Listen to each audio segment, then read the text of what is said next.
They never taught you this in school. Your emotions are either your greatest liability or your sharpest weapon. Every reaction you've ever regretted, every argument you lost, every opportunity that slipped away because you acted too fast or felt too much, none of it was accidental. Someone else understood emotional control better than you did in that moment, and they used it. This audiobook is not about suppressing feelings or becoming cold. It's about mastery, about learning how to stay calm when others panic, how to think clearly when pressure peaks, and how to remain unshakable when chaos is intentional. Because make no mistake, people who control their emotions control outcomes, in business, in relationships, in conflict, in life. If you've ever wondered why some individuals always seem one step ahead, why they rarely react yet always win, the answer is here. Emotional control is a weapon, and by the end of this audiobook, you'll know exactly how to wield it. Chapter 1: Emotion is power, not the enemy. Emotion has been misunderstood for generations. You were taught, directly or indirectly, that emotion is something to suppress, something to hide, something that gets in the way of clear thinking and strong action. You were told that strength means being unaffected, unshaken, untouched. And over time, that belief settled in quietly, shaping how you judge yourself in moments of intensity. But listen carefully now. That belief was incomplete. Emotion is not the enemy. Emotion is power, raw power. Undirected power becomes chaos. Directed power becomes leadership. The difference is not what you feel. The difference is who is in control. You have felt emotion surge through you before, in moments of pressure, in moments of confrontation, in moments when everything was on the line. Your heart raced, your thoughts accelerated, your body prepared for action. That was not weakness showing up. That was energy arriving without instruction. Emotion does not ask for permission.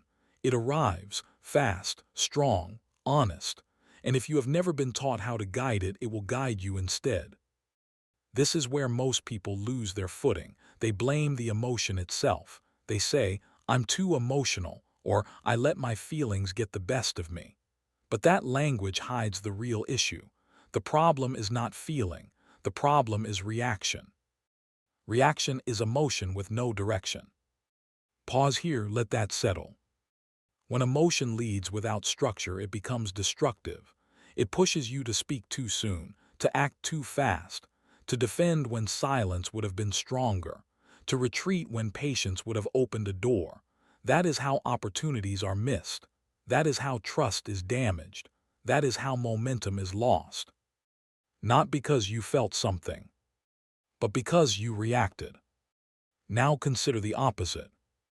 Emotion that is observed, steadied, and channeled becomes one of the most powerful tools a human being can possess. It sharpens focus. It fuels endurance. It gives weight to your presence. It allows you to stay calm while everything around you accelerates. This is why the most effective leaders are not emotionless. They are emotionally skilled. They feel pressure. They feel urgency. They feel fear and excitement and responsibility just like anyone else. The difference is simple and profound. They do not hand over the controls. They feel and then they choose. You are learning to do the same. Think about moments when you admired someone's composure, a look of calm in a crisis, a steady voice when others panicked, a pause before speaking that shifted the entire room. That was not accidental. That was trained restraint. That was emotional power under command. And that is available to you. Right now, part of you may be resisting this idea. You may be thinking that your emotions feel too strong, too fast, too overwhelming. That is not a disqualification. That is an indicator of potential. Intensity does not disqualify you from control. It demands it. Emotion is fuel. Fuel can burn a house down or drive an engine forward. The fuel is the same. The system makes the difference. Your life has already shown you this contrast. Think of a time when you reacted immediately, when words left your mouth before thought caught up, when a decision was made in the heat of the moment. At the time, it felt justified, necessary, urgent, and later, when the emotion faded, clarity arrived with it. That clarity was always available. It just arrived too late. Now think of a time when you paused, when you felt the emotion rise but did not move with it, when you waited, observed, breathed, and then responded deliberately. Notice how different the outcome was. Notice the sense of control you felt afterward. Notice the respect, both internal and external, that followed. Same person, same capacity for emotion, different outcome. Direction changed everything. This is where the shift begins for you. From this point forward, emotion is no longer something you fear or fight. It is something you study, something you feel fully without surrendering to, something you learn to ride, not be dragged by. Say this internally now, slowly, clearly. I do not panic. Feel what happens when you say it. The body responds, the breath changes, the nervous system listens. Words matter when they are aligned with intent. You are not here to suppress your emotional life. Suppression creates pressure. Pressure without release eventually explodes. You are here to develop awareness and control.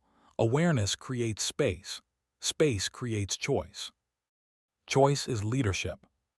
There is a quiet power in being the person who does not explode, who does not rush, who does not need to prove anything in the heat of the moment. That quiet power is not passive. It is deliberate. It is earned. And it starts with one simple command. Stop reacting. Not forever, not in every situation, but in the moments that matter most, the moments that define direction. Avoiding reaction does not make you slow, it makes you precise. Observe, don't explode. Observation is the skill most people skip. They feel and move, you feel and watch. You notice the surge. You notice the story your mind wants to tell. You notice the impulse to act, and you let it pass through without hijacking you. This is not easy. That is why it is rare. Every time you observe instead of react, you strengthen a new identity, an identity rooted in self-command, an identity that does not crumble under pressure, an identity that becomes reliable, grounded, and trusted. Say it now. I stay grounded. Grounded does not mean unmoved. It means centered, present, stable enough to decide. This is the beginning of emotional sovereignty. Sovereignty means authority, ownership, responsibility. When you are emotionally sovereign, no feeling has permission to rule you without consent. You acknowledge emotion, you respect its signal, and then you decide how it will be used. You choose your response. This choice may feel small at first, almost insignificant. A pause instead of a reaction, a breath instead of a burst, silence instead of defense. But small choices repeated under pressure reshape identity. Over time, people notice. They feel it in your presence. They sense that you are not easily shaken, that you do not need chaos to feel alive, that you do not lose yourself when things get intense. And more importantly, you feel it. You trust yourself more. You respect yourself more. You begin to move through situations with a quiet confidence that does not rely on approval or outcome. This is the foundation, not the finish line. Ahead, you will learn exactly how uncontrolled emotion destroys momentum, clarity, and opportunity. You will see the hidden costs of reaction that most people never calculate until it is too late. And you will begin to understand how mastering emotion transforms not just how you act, but who you become. For now, stay here with this truth. Emotion is not your enemy. Emotion is power, and you are learning to direct it. Hold that, because what comes next will challenge the way you have responded to pressure your entire life. Emotion has shaped more of your life than you may be willing to admit. Not because you are weak, but because emotion is fast, persuasive, and deeply human. It arrives before logic. It colors perception. It influences tone, posture, timing. And when left unexamined, it quietly decides outcomes while convincing you that circumstances were responsible. This is where awareness becomes non-negotiable. Most people believe their actions come from choice. In reality, many actions come from emotional momentum. A feeling appears, the body responds, and behavior follows. No pause, no filter, no leadership, just movement. You are here to interrupt that pattern. When you begin to notice emotion as it arises, something subtle but powerful happens. You create distance between the feeling and the action. That distance may be only a second at first, sometimes less, but within that space lives your authority. That space is where leaders are formed. Think of emotion like a wave. If you stand in it unprepared, it knocks you over. If you fight it blindly, it exhausts you. But if you learn to read it, to time it, to move with it instead of against it, the same wave carries you forward. This is mastery. Reactive living feels intense, dramatic, urgent. It convinces you that everything must be addressed immediately. Controlled living feels quieter at first, slower, but it compounds. It builds stability. It builds trust. It builds a reputation you do not have to defend. Reactive life is exhausting. You are always catching up to what you just said or did, always explaining, always repairing. Controlled life conserves energy. It channels it. It directs it toward outcomes that matter. Look back honestly. When did reaction ever truly serve you long-term? It may have felt satisfying in the moment. It may have felt justified, but satisfaction fades quickly. Consequences last longer. This is not about regret. This is about clarity. The most damaging reactions are not the loud ones. They are the subtle ones. The impulse to avoid, the urge to delay, the emotional decision to stay silent when leadership required a voice, or to speak when restraint would have been stronger. These moments rarely announce themselves as important, but they accumulate, and over time, they shape identity. You are here to interrupt accumulation. Leadership is not proven in moments of comfort. It is revealed under pressure. Pressure exposes habits, and habits are nothing more than repeated emotional responses. Change the response. Change the habit. Change the outcome. This is why emotional control is not optional for the life you are building. It is foundational. There is a reason calm presence commands attention. There is a reason steady individuals are trusted with responsibility. There is a reason people look to those who do not flinch when stakes rise. Calm is not the absence of fear. It is fear managed. Controlled emotion does not mean you feel less. It means you feel clearly. You recognize fear without letting it rush you. You recognize anger without letting it speak for you. You recognize excitement without letting it blind you. You stay grounded. Say it again internally. I stay grounded. Grounded people see more. They hear more. They sense shifts others miss. They notice tone changes, energy changes, opportunity windows opening and closing. While others react to what just happened, grounded individuals respond to what is actually unfolding. This is strategic awareness, and it is built, not inherited. No one was born emotionally sovereign. They became that way through repetition, through practice, through choosing awareness when reaction felt easier. You are doing that now. Every time you pause instead of react, you are training your nervous system. You are teaching your body that urgency does not equal danger, that emotion does not equal command, that you are capable of holding intensity without being consumed by it. This training transfers everywhere.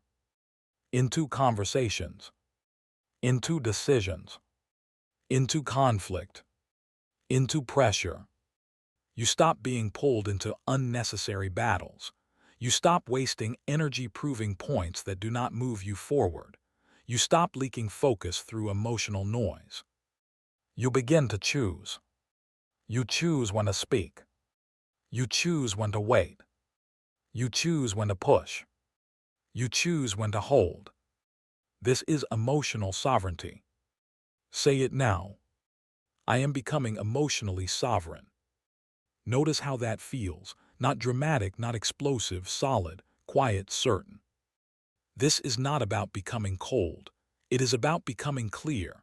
Clear people are warm without being reactive, firm without being aggressive, present without being overwhelmed.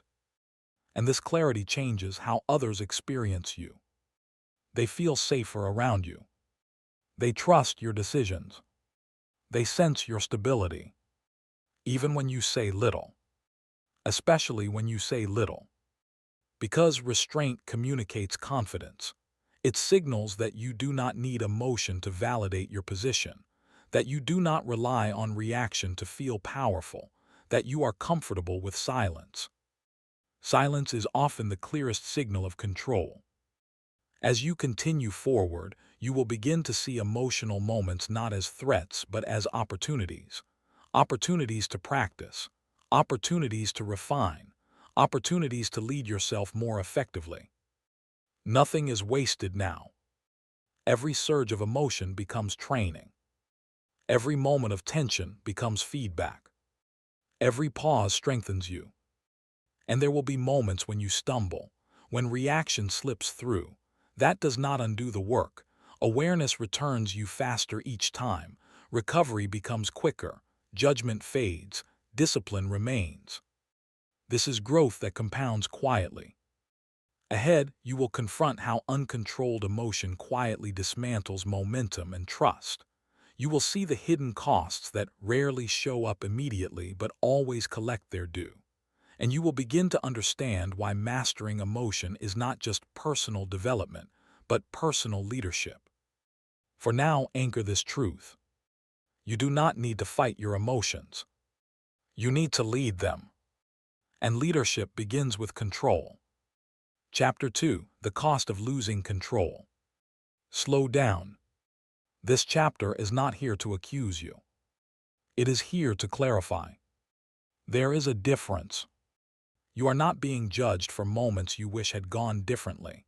You are being invited to see them clearly, without emotion distorting the view, without defense, without excuses, just truth. Calm truth. Every life leaves clues. Patterns repeat for a reason. Outcomes echo earlier decisions. And when you look closely enough, you begin to notice something uncomfortable but empowering. Nothing significant was ever lost by accident. Opportunities were missed in moments of emotional urgency. Trust was damaged in moments of emotional overflow. Progress stalled in moments where feeling outran judgment. This does not make you careless. It makes you human. But humans who lead themselves well do not stay unaware. Every emotional slip has a price. Not always immediate, not always obvious, but always real.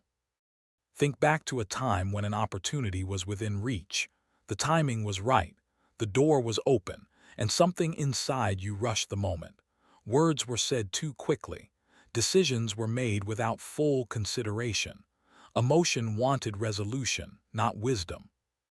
At the time it felt justified, necessary, even bold. Later clarity arrived. The opportunity did not disappear suddenly. It faded quietly. Momentum slowed. The moment passed, and the cost revealed itself only after the feeling was gone. This is how emotional loss works. It rarely announces itself.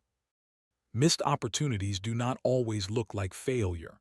Sometimes they look like silence, like calls that never come, like conversations that never happen again, like paths that quietly close while you are still explaining yourself. None of this is meant to weigh you down. It is meant to wake you up. Rising tension begins here. Because when you connect the dots honestly, you start to see how often emotion has negotiated on your behalf without your permission. How often impatience rushed something that needed steadiness. How often frustration leaked into tone. How often pride resisted correction. And each time the cost was paid later. Trust is fragile, not because people are weak, but because trust depends on predictability, on emotional consistency, on the sense that someone will not become unpredictable under pressure. When emotion spills without control, trust feels unsafe, not broken instantly but questioned. And once questioned, it requires time and restraint to rebuild. You may not have noticed it happening. Most people don't. Trust erodes quietly. A look changes. A tone cools. A distance forms. And often the person losing trust believes circumstances changed, or other people changed, or timing was wrong. Rarely do they see the emotional moment that planted the seed. This is not about blame. This is about responsibility. Responsibility is power. Because once you see the pattern, you can end it. Say this internally now. See the pattern. Seeing the pattern does not mean reliving the past emotionally. It means reviewing it strategically, calmly, like a leader reviewing outcomes, not a critic replaying shame. Look at your own history with honesty. Where did urgency override patience? Where did emotion override listening? Where did reaction override intention? Those moments were not fate. They were feedback. Regret is not a life sentence. Regret is a consequence. And consequences teach. Regret becomes destructive only when it turns into identity. When you decide that because something happened, it defines who you are. That is not growth. That is stagnation. Learning moves forward. Say it now. I learn from the past. Feel the difference. Learning is active. It looks ahead. It extracts value. It sharpens future decisions instead of dulling confidence. But learning requires one difficult step. Ownership. Ownership does not mean self-attack. It means clarity without defense. It means acknowledging that emotional decisions had effects without collapsing under that truth. This is where tension peaks. Because the mind will try to protect you, it will offer explanations, justifications, reasons why it was understandable, and many of them may be true. But explanation without correction repeats the cycle. End the cycle. This is the hard command. Ending the cycle means refusing to let emotion write the next chapter the way it wrote the last. It means catching the impulse earlier, slowing the response sooner, choosing restraint when expression feels urgent. Restraint is not suppression. Restraint is selection. You choose what deserves energy. You choose what deserves words. You choose what deserves reaction. And not everything does.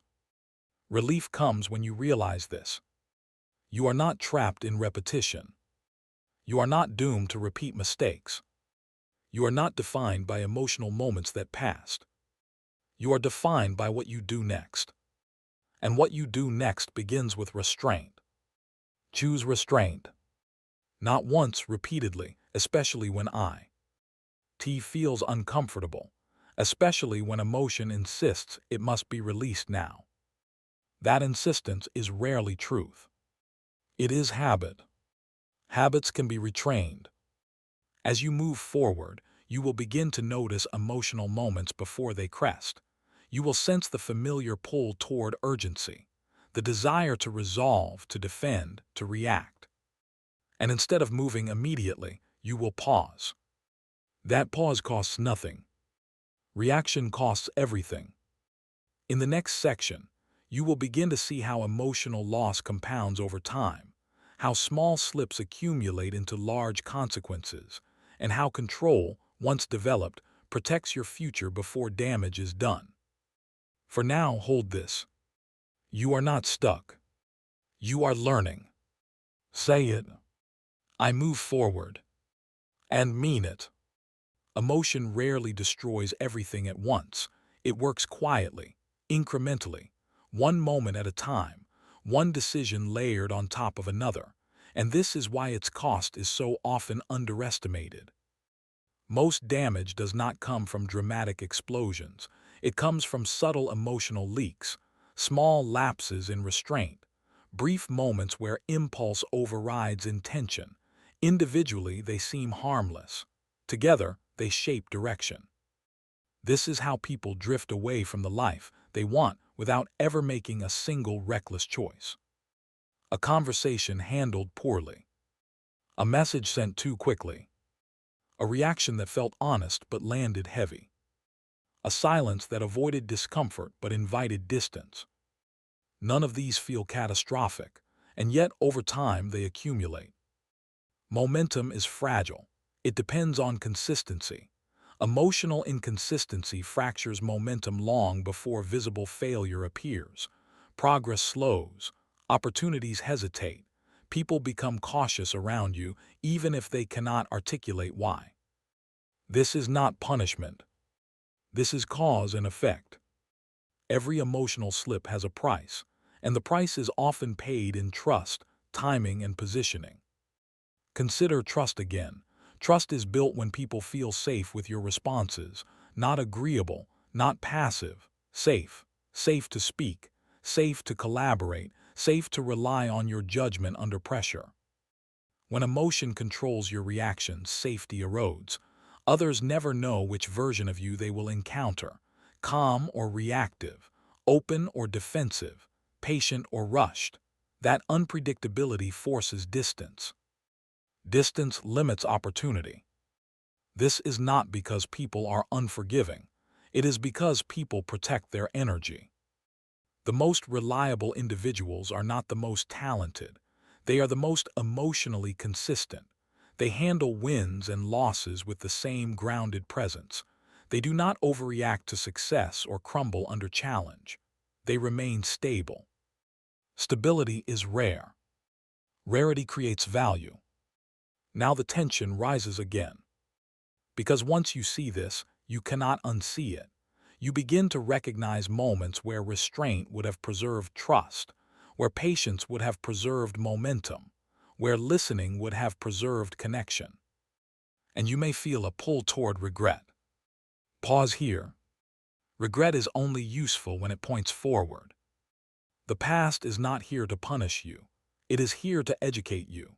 Every emotional consequence you experienced was teaching you something about timing, tone, and control. If you extract the lesson, the cost is never wasted. If you ignore it, the lesson repeats. See the pattern. Patterns are not judgments, they are maps. And maps show you where to go next. Here is the truth most people avoid. Emotional loss compounds. A single reaction may not change much, but repeated reactions shape reputation, and reputation determines access. Access to conversations. Access to responsibility. Access to influence. People decide how much to give you based on how safe it feels to engage with you when stakes are high. Emotional control expands that access. Emotional volatility restricts it. This is not about being perfect. It is about being dependable. Dependability is built in moments where restraint feels difficult but necessary. End the cycle. This command is not dramatic. It is disciplined. Ending the cycle means refusing to repeat familiar emotional behaviors just because they are familiar. It means choosing growth over comfort, awareness over impulse. Comfort wants immediate relief. Growth wants long-term clarity. And here is the relief that follows. You are not behind. You are not late. You are not damaged. You are early in awareness. Awareness changes trajectory faster than effort ever could, because effort without control burns energy. Effort with control builds momentum. From this point forward, emotional moments become checkpoints instead of traps. You notice the familiar pull. You recognize the internal pressure, and instead of acting, you pause. That pause protects your future. It protects relationships. It protects opportunity. It protects self-respect. Self-respect grows every time you choose restraint over reaction, quietly, internally, without applause, but it compounds. You begin to trust yourself, to know that you will not sabotage your own progress when emotions rise. That trust changes how you show up. You speak more deliberately. You listen more fully. You move with intention instead of urgency. This is forward motion. Say it again with clarity. I learn from the past. Learning is not passive. It is applied. Each lesson strengthens your next decision. Each pause sharpens your judgment. Each controlled response rewires habit. And there will be moments when old patterns try to return, when emotion feels overwhelming, when reaction feels easier than restraint. That is not failure. That is training. Training demands repetition. Choose restraint again, and again, and again. Each choice narrows the gap between who you were and who you are becoming. Say it now. I move forward. Feel the steadiness in that statement. Forward does not mean fast. It means deliberate. It means intentional. It means aligned. In the next section, you will begin to uncover the emotional triggers that pull you toward reaction without warning. You will learn how to identify them before they take control, and how awareness turns hidden traps into visible signals. For now, hold this truth close. Losing control has a cost. Keeping control has a return. And you are learning to invest wisely. Chapter 3: Emotional Triggers and Silent Traps. Some forces don't push you forward, they pull you sideways, quietly, instantly, before you even realize what's happening. These forces are not loud. They do not announce themselves. They do not ask permission. They trigger. And once triggered, control slips without a fight. This chapter begins with awareness, calm, grounded, honest. Because what controls you stays hidden, and what stays hidden cannot be challenged. You have felt this before: a sudden shift in mood, a tightening in the chest, a rush of emotion that feels disproportionate to the moment. Something small happens, yet the reaction is strong, too strong, and afterward you wonder why. That moment was not random. It was a trigger. Triggers are emotional tripwires. They lie beneath the surface of your awareness, invisible until stepped on. And when activated, they bypass logic and go straight to reaction. You don't decide. You respond, automatically. This does not mean you are weak. It means something inside you has been left unexamined. Triggers are not created in the moment they appear. They are formed earlier, through experience, through memory, through moments when emotion attached itself to meaning. And until that meaning is exposed, the trigger remains active. Most people live their entire lives stepping on the same emotional tripwires, blaming the situation, the timing, or other people. They never look inward. They never ask why that specific moment had power. You are here to ask that question. Notice it. Notice the patterns, the same kinds of comments, the same types of situations, the same tones of voice, the same challenges to your identity. Triggers repeat because they are specific, they are precise, they are personal. And once you see them, they lose their grip. This is where ego enters the picture. Ego is not confidence. Ego is sensitivity. It is the part of you that reacts when identity feels threatened, when respect feels challenged, when worth feels questioned. Ego wounds are silent traps. They activate when you feel dismissed, overlooked, disrespected. They rush emotion forward in an attempt to protect identity, to restore status, to defend self-image. And they do it fast, before logic can intervene, before awareness can speak, before restraint has a chance. Ego wounds don't want resolution. They want validation. External validation addiction grows here. The need to be seen. The need to be acknowledged. The need to be right. When validation becomes emotional fuel, control becomes fragile. Because now other people's reactions determine your internal state. A comment lifts you. A look drops you. Silence unsettles you. That is not freedom. That is dependency. Fear-based reactions live here too. Fear of loss, fear of rejection, fear of being exposed. Fear does not always feel like panic. Sometimes it feels like urgency, like irritation, like defensiveness. It pushes you to act before thinking, to speak before listening, to decide before seeing the full picture. Fear hates stillness. Stillness exposes it. Breathe. Right now. Slow, intentional. Breath brings you back into the body, out of the story, out of the trigger's momentum. When you breathe, you interrupt the automatic loop. Triggers rely on speed. Awareness slows everything down.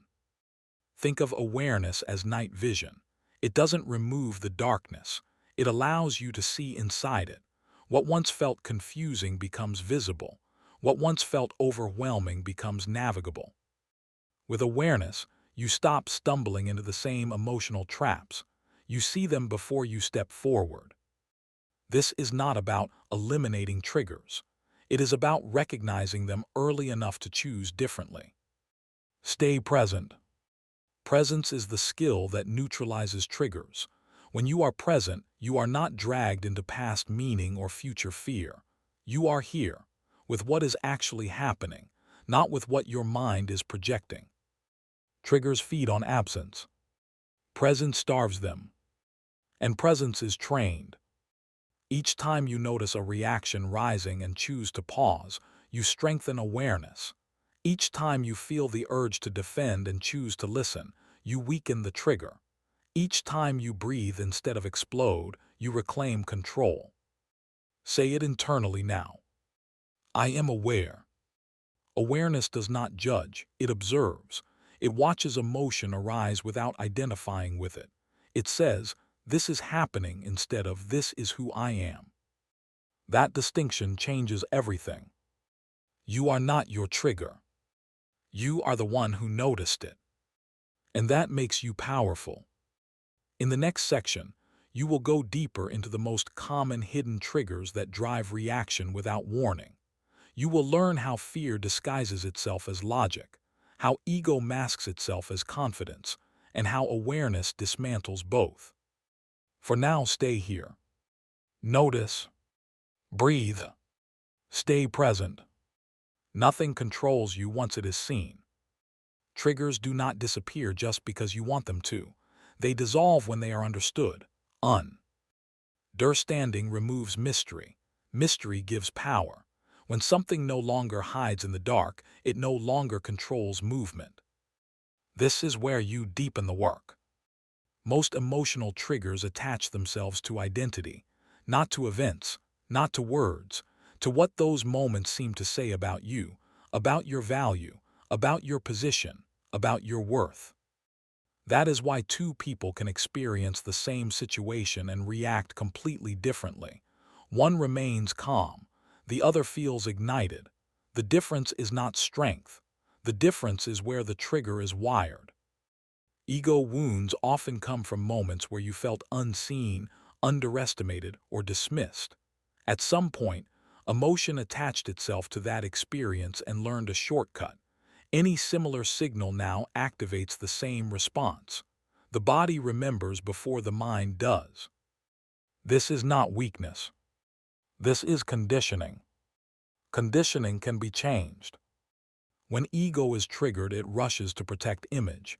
It wants to correct, to assert, to reclaim position. It speaks quickly. It tightens posture. It sharpens tone. It convinces you that reaction is necessary. But notice this. True confidence does not rush. Confidence observes. Confidence listens. Confidence chooses timing. The ego fears silence because silence feels like loss of control. In reality, silence is often where control is strongest. External validation addiction thrives when identity depends on response. Approval becomes oxygen. Disagreement feels like threat. This is exhausting, and it places your emotional state in the hands of people who are not responsible for it.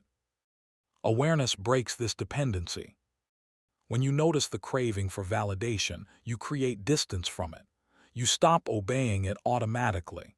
You realize that the urge to be seen is not an instruction. It is a signal. Signals can be acknowledged without being followed. Fear-based reactions operate the same way. Fear rarely says, "I am fear." It disguises itself as logic, as urgency, as certainty. It pressures you to move quickly before you can examine it. Fear wants speed. Control wants clarity. When fear is driving, reaction feels urgent. When awareness is present, urgency dissolves into information. You begin to see options. You begin to see timing. You begin to see that not every feeling demands action. Notice it. Notice when your body tightens. Notice when your breath shortens. Notice when your mind narrows. These are signals, not commands. Breathe. Breathing is not passive. It is an active interruption of the trigger loop. It signals safety to the nervous system. It buys you time, and time restores choice. Stay present. Presence anchors you in what is real instead of what is remembered or imagined. Triggers pull from the past. Fear projects into the future. Presence lives now. Now is where control exists. As awareness grows, triggers begin to feel predictable. You see them coming. The same situations, the same words, the same internal reactions. And because you expect them, they lose surprise. Surprise is what gives triggers force. Once expected, they weaken. You may still feel the initial spark. That is normal. Mastery does not mean numbness. It means response instead of reaction. The spark appears, you notice it, and it passes without taking control. This is emotional maturity. Maturity does not suppress emotion. It contains it. Say it now. Nothing controls me. Feel the steadiness in that statement, not aggressive, not defiant, certain. Control returns when awareness leads. When awareness leads, emotion follows. And when emotion follows, power stays with you. You are no longer stepping blindly through emotional terrain. You are moving with vision. Night vision. You see the traps, you see the wires, and you step around them calmly. This changes how you experience life. Challenges feel cleaner. Conversations feel steadier. Pressure feels manageable. Because nothing hidden is pulling you off course anymore. In the next section, you will learn how to strengthen this awareness under pressure, how to hold presence when stakes rise, and how emotional control becomes effortless with repetition. For now, stay with this truth. What is seen loses power. What is understood releases control. And you are becoming aware. Chapter 4, Pause is the Weapon. There is a moment most people rush past. A moment so small it feels invisible. A moment that decides everything. That moment is the pause. This chapter begins quietly because power does not announce itself. Power waits, power observes, power understands timing. The pause is not hesitation. It is not fear. It is not uncertainty. The pause is choice. And choice is dominance. When emotion surges, the body wants motion. Words, action, resolution. It wants to release pressure immediately. That instinct is ancient. Fast reactions once meant survival. But you are not living in survival anymore. You are building leadership. Leadership requires a different response. The pause is where you reclaim authority from impulse. It is the space between stimulus and response where clarity enters. Without the pause, emotion decides. With the pause, you do. This is why the pause feels uncomfortable at first. It interrupts habit. It challenges urgency. It demands discipline. And discipline always feels like resistance before it feels like strength. Silence is strength, not the silence of avoidance. The silence of control. When you do not react immediately, you shift the balance of power. You stop feeding chaos. You stop escalating tension. You signal stability without saying a word. Silence unsettles people who rely on reaction. That is not cruelty. That is authority. Non-reaction communicates confidence. It says you are not threatened. It says you are not rushed. It says you are grounded enough to wait for clarity instead of forcing outcome. This is why leaders pause before they speak, why their words land heavier, why their presence calms rooms instead of stirring them. They are not faster. They are steadier. Most people mistake speed for strength. They think the quickest response wins, the loudest voice dominates, the immediate reaction proves confidence. That belief creates noise. Noise hides weakness. True strength does not need noise. The pause strips away unnecessary emotion and leaves only what matters. It allows you to respond from intention instead of impulse. It creates emotional delay, and emotional delay is strategy. Strategy always beats urgency. Think about moments where someone paused instead of reacting. Notice how the room shifted, how tension softened, how control returned to the person who waited.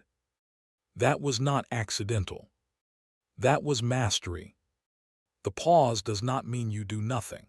It means you do not do the wrong thing. It gives you time to observe tone, energy, and intention. It allows the emotional surge to pass without hijacking your behavior. Emotion peaks quickly. Wisdom arrives slower. The pause bridges the gap. When you pause, you breathe. When you breathe, the nervous system settles. When the nervous system settles, clarity returns. This is physiology, not philosophy. You are training your body to tolerate intensity without surrendering control. Each pause strengthens that capacity. Each pause builds resilience. And resilience is quiet power. Say it internally now. I respond with clarity. Notice how different that feels from reacting. Responding implies choice. It implies awareness. It implies intention. Most people never learn this skill. They live in constant reaction. They mistake emotional expression for honesty and urgency for importance. You are learning something rarer. You are learning how to wait without weakness. Waiting is not passive.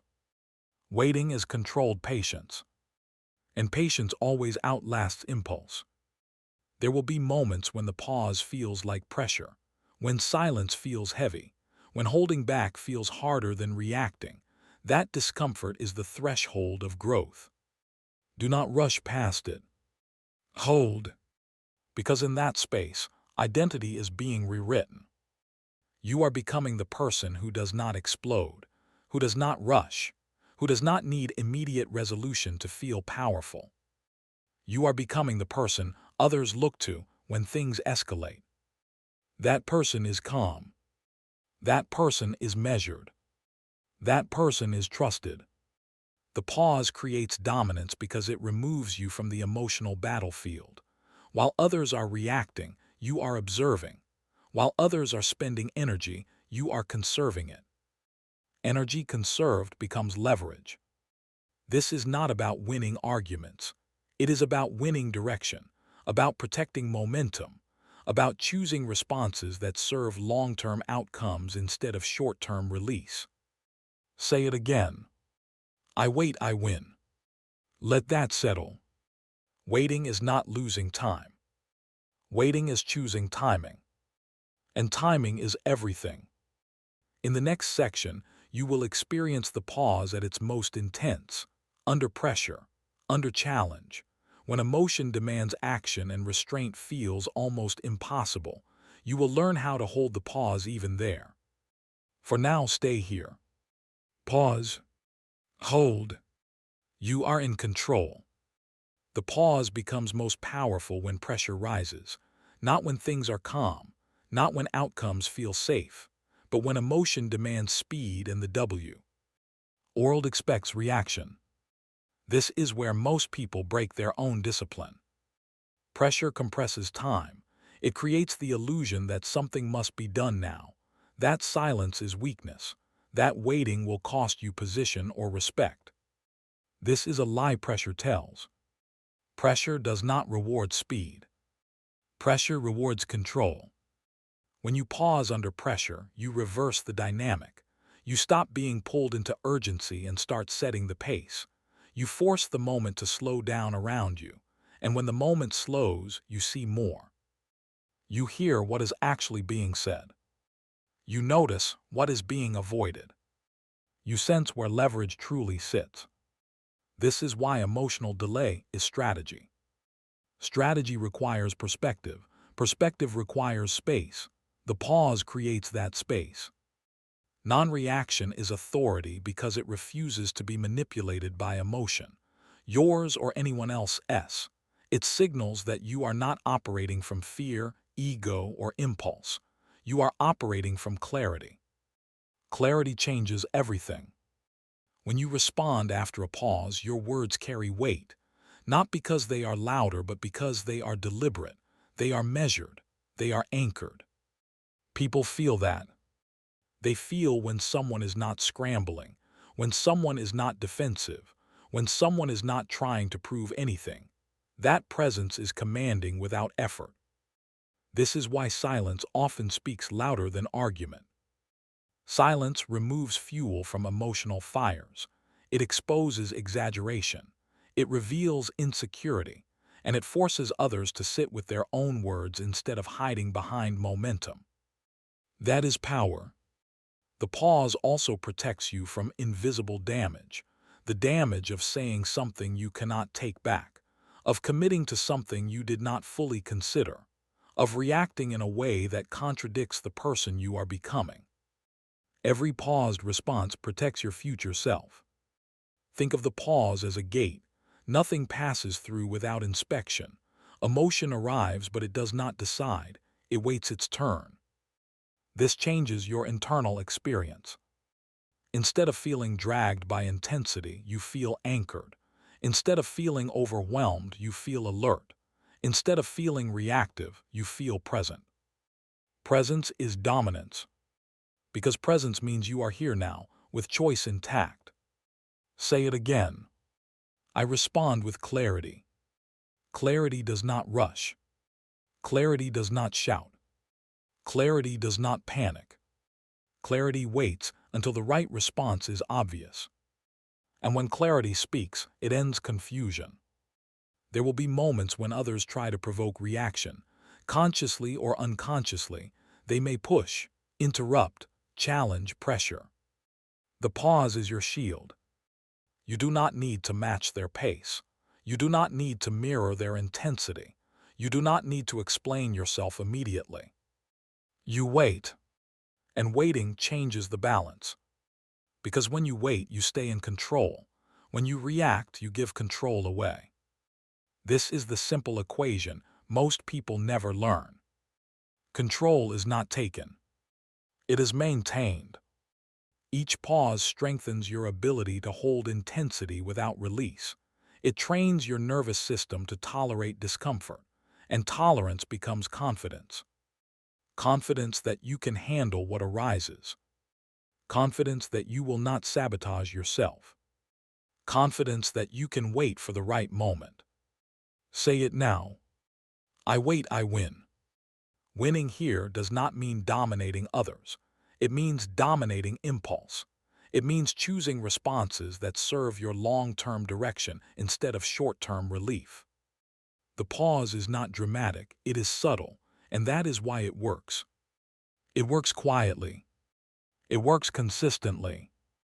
It works when no one is watching. And over time, it reshapes who you are.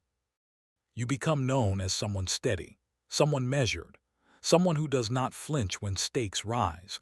That reputation opens doors before you ever knock. This is leadership forming from the inside out.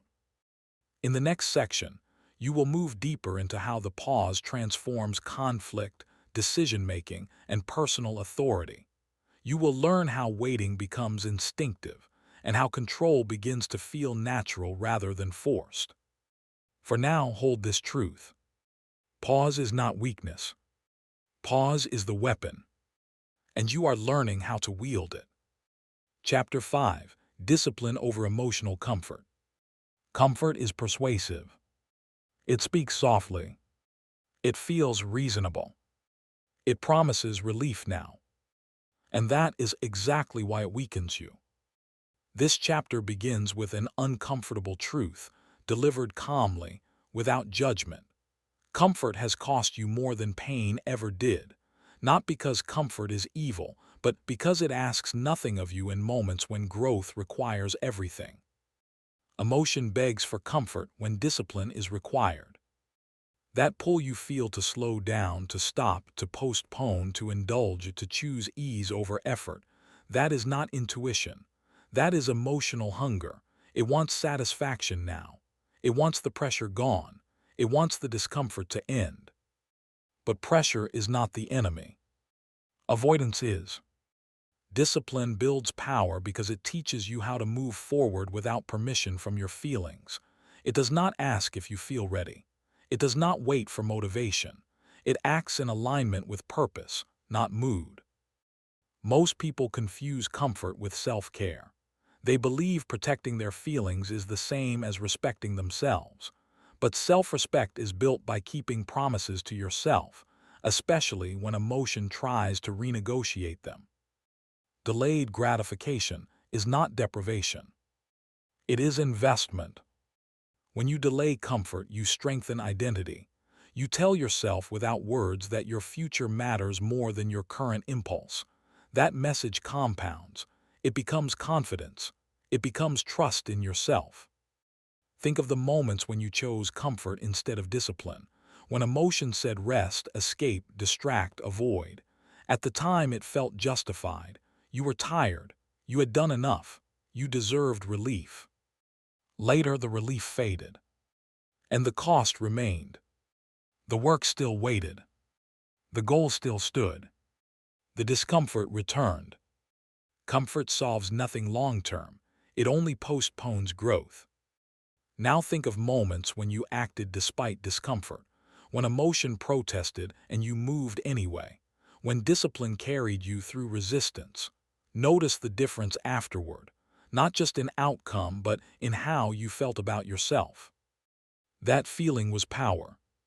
Power is built through consistency, not intensity. Discipline does not require heroic effort. It requires repeated alignment. Small actions done despite emotional resistance. This is where identity is shaped. Long-term identity is not created in moments of motivation. It is created in moments of resistance. When emotion pulls one way and purpose pulls another, the direction you choose becomes who you are. Emotional comfort wants now. Purpose wants later. Purpose is patient. Comfort is urgent. Say this internally now. I choose discipline. Feel the firmness in that statement. Discipline is not punishment. It is structure. It is the framework that holds you steady when emotion fluctuates. Emotion fluctuates constantly. Discipline does not. This is why disciplined individuals appear calm. Not because they feel less, but because they are not negotiating with every feeling. They move according to standards, not states. Emotional hunger will test you. It will disguise itself as logic. It will say you need a break when you need momentum. It will say you can do it tomorrow when tomorrow will cost more. It will say you have earned rest when the work is unfinished. Notice the pattern. Discipline listens, then decides. It does not obey automatically. Do it anyway. This command is not aggressive. It is grounding. It reminds you that you are capable of action without emotional agreement. You do not need to feel like it. You need to align with what matters. Each time you act despite emotional resistance, you strengthen the muscle of consistency. And consistency is what separates potential from reality. Stay focused. Focus is discipline applied to attention. It means choosing what deserves energy and what does not. Emotional comfort scatters attention. Discipline concentrates it. Concentration creates progress. Progress creates belief. Belief reinforces discipline. This cycle builds strength quietly. You will feel moments where comfort pulls hard, where distraction feels magnetic, where stopping feels easier than continuing. These moments are not signals to quit. They are checkpoints. Checkpoints exist to test direction. Finish strong. Finishing is not about perfection. It is about follow-through. It is about closing loops, completing what you start, teaching yourself that discomfort does not decide outcomes. Each finish strengthens self-trust. Say it now. I am consistent. Consistency is not dramatic. It does not seek recognition. It does not announce itself. It shows up repeatedly in small ways when emotion would rather not. And over time, consistency reshapes identity. You begin to see yourself differently, not as someone who tries, but as someone who follows through, not as someone ruled by feeling, but as someone guided by discipline. This is the shift. In the next section, you will confront how emotional comfort disguises itself as reason, how discipline feels heavy before it feels empowering, and how staying the course transforms effort into momentum. For now, stay with this truth. Comfort fades. Discipline remains. And discipline is building you into someone stronger than emotion ever could. Comfort does not disappear when discipline enters your life. It adapts. It learns new language. It becomes more subtle, more convincing. It stops saying quit and starts saying just this once. It doesn't ask you to abandon your goals. It asks you to delay them. This is how discipline is tested. Emotional comfort rarely attacks purpose directly. It negotiates. It whispers that you can ease off without consequence. That consistency can wait. That intensity can soften. And because the voice sounds reasonable, it often wins. Until you see the pattern. Comfort always wants relief before results. Discipline is willing to carry discomfort until results arrive. This is not cruelty. It is clarity. Discomfort is temporary. Identity is permanent. Long-term identity is built when you act in alignment with who you are becoming, not how you feel in the moment. Feelings change hourly. Identity compounds daily. This is why discipline feels heavy at first. You are breaking an old agreement with comfort. You are teaching your nervous system that relief is not the priority. Direction is. Direction steadies you. When emotion begs for comfort, purpose remains quiet. It does not plead. It does not rush. It simply waits for you to choose it. And each time you do, it grows stronger. Emotional hunger feels urgent. Purpose feels grounded. Hunger wants immediate satisfaction. Purpose wants completion. Hunger asks what feels good now. Purpose asks what moves you forward. The moment you recognize this difference, choice becomes clearer. Do it anyway. Doing it anyway is not forcing yourself violently. It is choosing alignment calmly. It is acknowledging resistance without obeying it. It is moving forward with respect for your future self.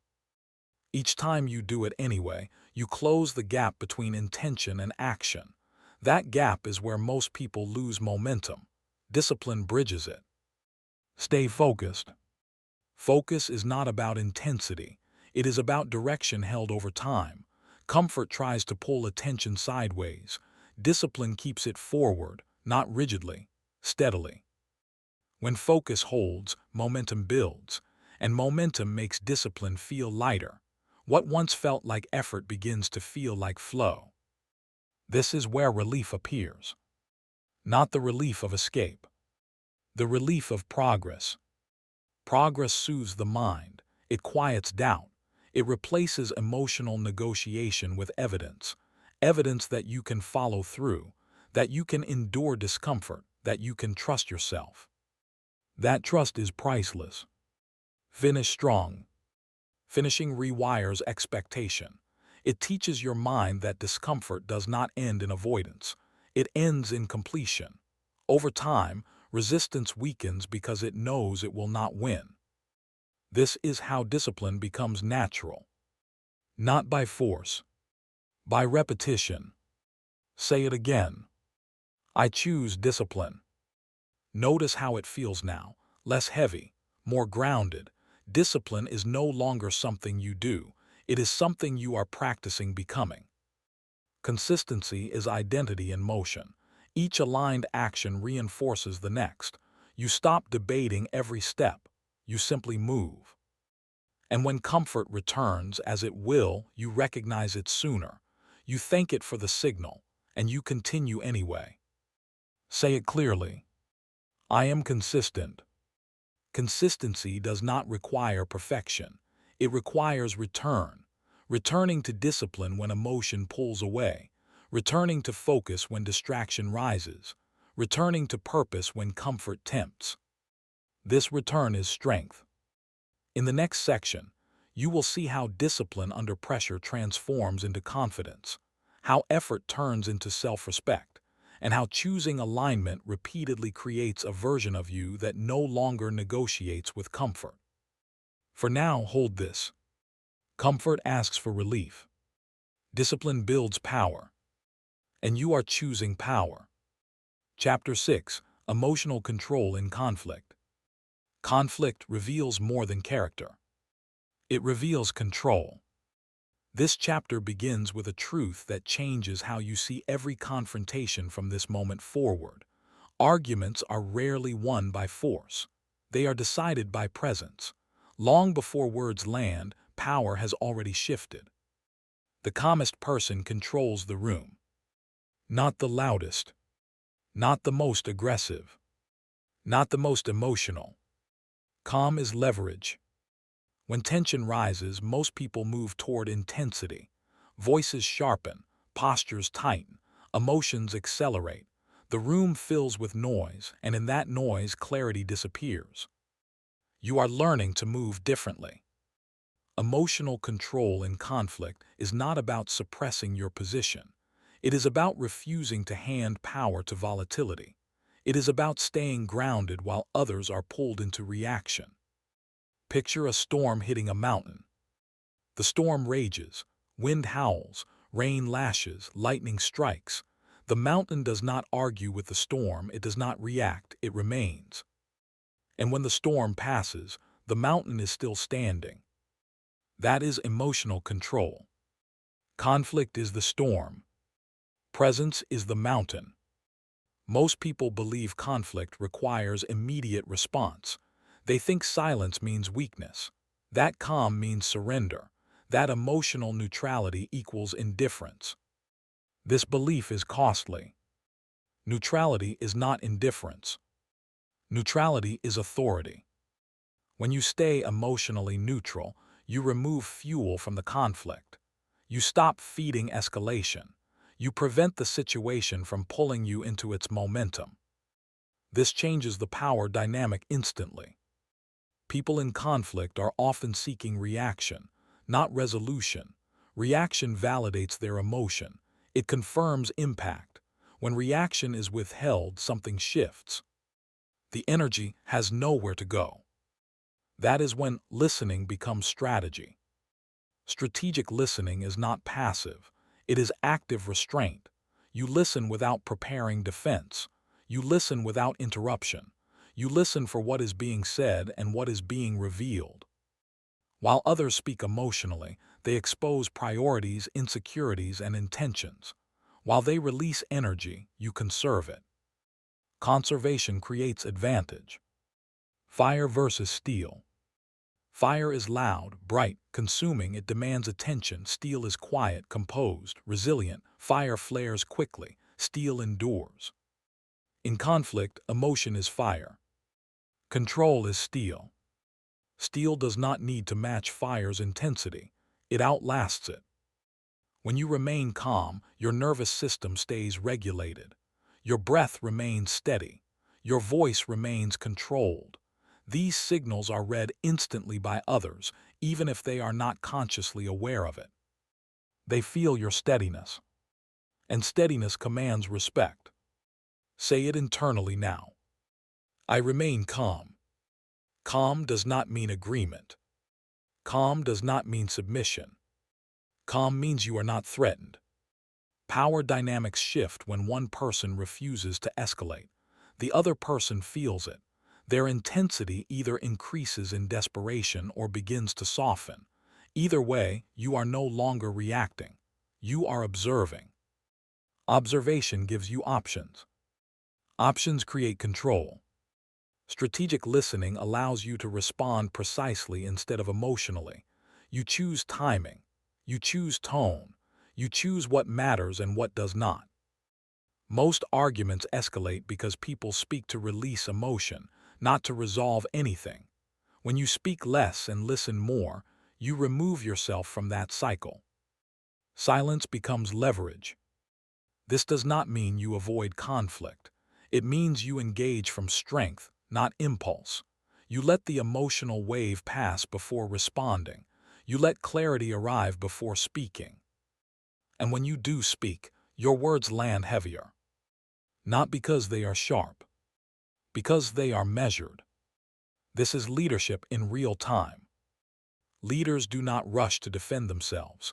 They do not match intensity. They do not argue emotionally. They stand firm, listen fully, and respond deliberately.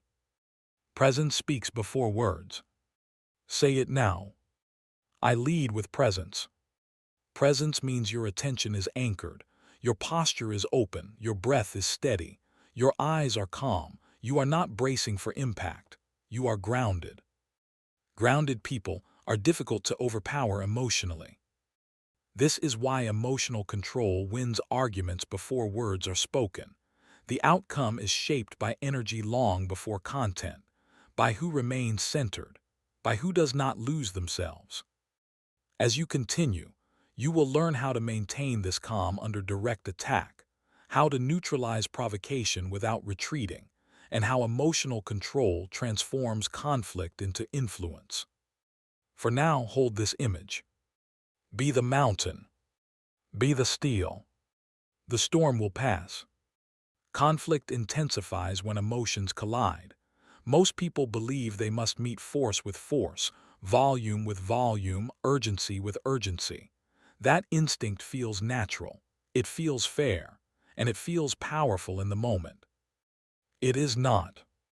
Matching intensity only multiplies it. Two storms do not cancel each other out.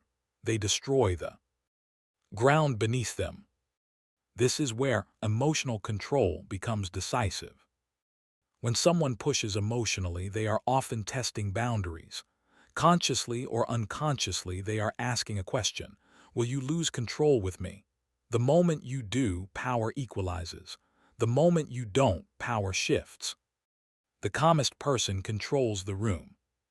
This control is not domination. It is stability, and stability changes the direction of conflict. When you remain calm, you deny the conflict its momentum. You refuse to escalate. You force the situation to slow down to your pace. That slowdown creates space. Space reveals truth. People reveal themselves when they are emotional. Their fears surface. Their priorities leak. Their real concerns slip through the cracks of intensity. Strategic listening allows you to hear what matters instead of reacting to how it's delivered. Listen beyond the tone. Listen beyond the words. Listen for the need underneath. This is not weakness. This is intelligence. Emotional neutrality allows you to stay present without being pulled into sides. You are not fighting for dominance. You are holding ground, and holding ground is far more difficult to displace. Think again of the mountain. The storm throws everything at it: noise, force, pressure. The mountain does not resist aggressively, it simply remains, and because it remains, the storm exhausts itself. In conflict, emotional people tire quickly. Intensity cannot sustain itself without fuel. Reaction feeds it. Calm starves it. Fire needs oxygen. Steel does not. When you do not react emotionally, you remove oxygen. The other person may push harder at first, louder, sharper. That is often the last attempt to regain control. Hold steady. This is the critical moment. If you remain calm here, the dynamic shifts permanently. The other person either adjusts their tone or reveals that their goal was never resolution. Either outcome gives you clarity. Clarity is power. Say it again internally. I remain calm. Calm is not passive, it is alert. You are watching posture, timing, and energy. You are choosing when to speak and when to remain silent. You are not rushing to be understood. You are allowing understanding to come to you. When you finally respond, your words are short, clear, measured. You do not explain excessively. You do not defend unnecessarily. You speak from certainty, not emotion. Certainty does not argue. Certainty states. This is why emotionally controlled responses feel authoritative. They are not tangled in justification. They do not seek validation. They stand on clarity. People feel this immediately. They may not like it, but they respect it. Respect grows when others realize they cannot provoke you into losing control, when they see that pressure does not shake you, when they understand that intensity does not dictate your behavior. This is leadership in conflict. Leadership does not mean you always win. It means you always remain yourself. Say it now. I lead with presence. Presence means you are anchored in your body, not lost in reaction. Your breath remains steady. Your voice remains even. Your movements are intentional. You are not bracing. You are grounded. Grounded presence de-escalates without effort. It sets the tone. It defines the boundary. It communicates strength without threat. Over time, people learn how to approach you. They bring clarity instead of chaos. They choose words more carefully. They know emotional manipulation will not work. That is influence. Emotional control transforms conflict from a battle into information, from noise into insight, from reaction into strategy. And the more you practice this, the more natural it becomes.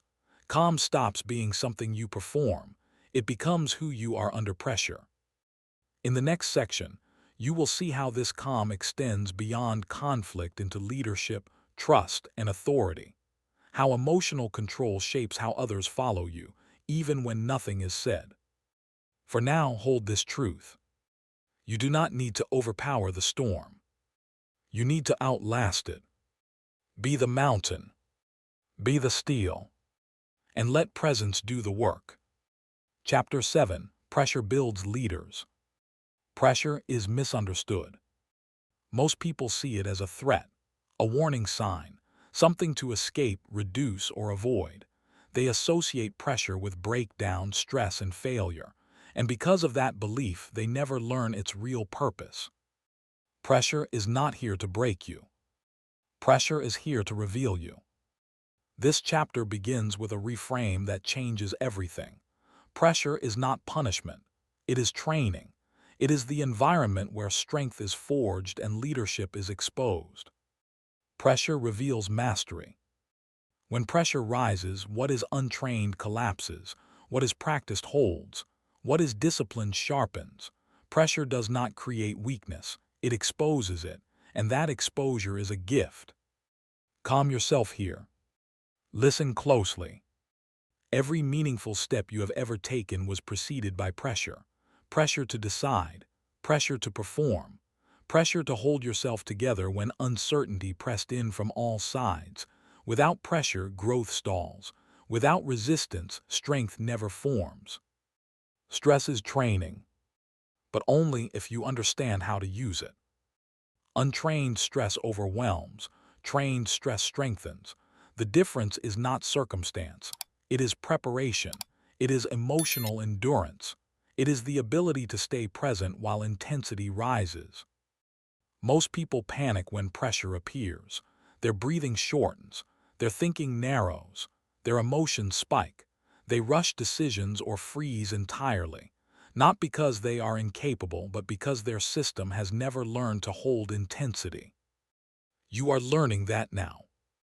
Emotional endurance is the capacity to remain functional under strain, to keep thinking when emotion wants to escape, to keep standing when pressure wants collapse.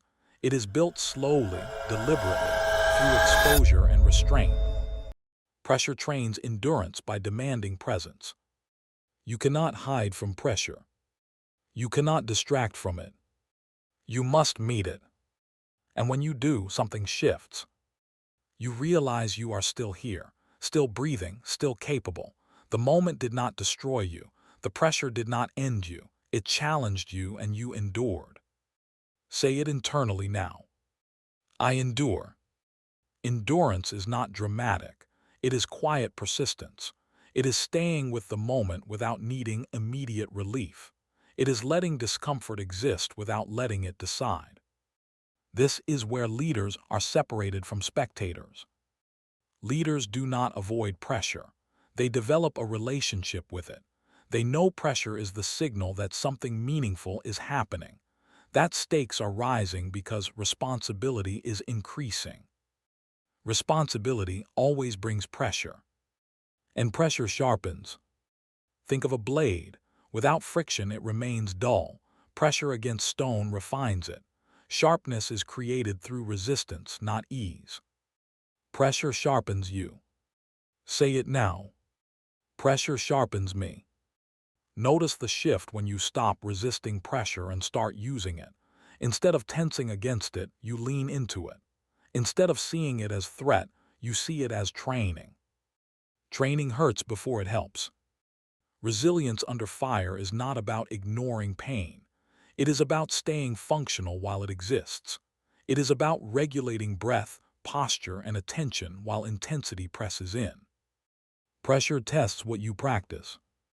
If you practice panic, pressure amplifies panic. If you practice presence, pressure amplifies clarity. This is why everything you have learned so far matters now. Awareness, pause, discipline, emotional control, pressure brings them together. Pressure is the exam, and exams reveal preparation. As intensity rises, notice what happens inside you. The urge to rush, the urge to quit, the urge to escape. These urges are not commands, they are signals. They tell you where endurance is being built. Stay. Stay with the discomfort. Stay with the tension. Stay with yourself. This staying rewires your response to challenge. Over time, pressure stops feeling unfamiliar. It becomes a known state, a place you have visited before and survived. That familiarity breeds confidence. Confidence that you can handle more than you thought. Confidence that pressure does not define you. Confidence that you do not break easily. And when others begin to falter, you remain. That is leadership. Not because you are fearless, because you are trained. Pressure does not remove fear. It teaches you to move with it, to act while it exists, to think while your heart is racing. That is mastery.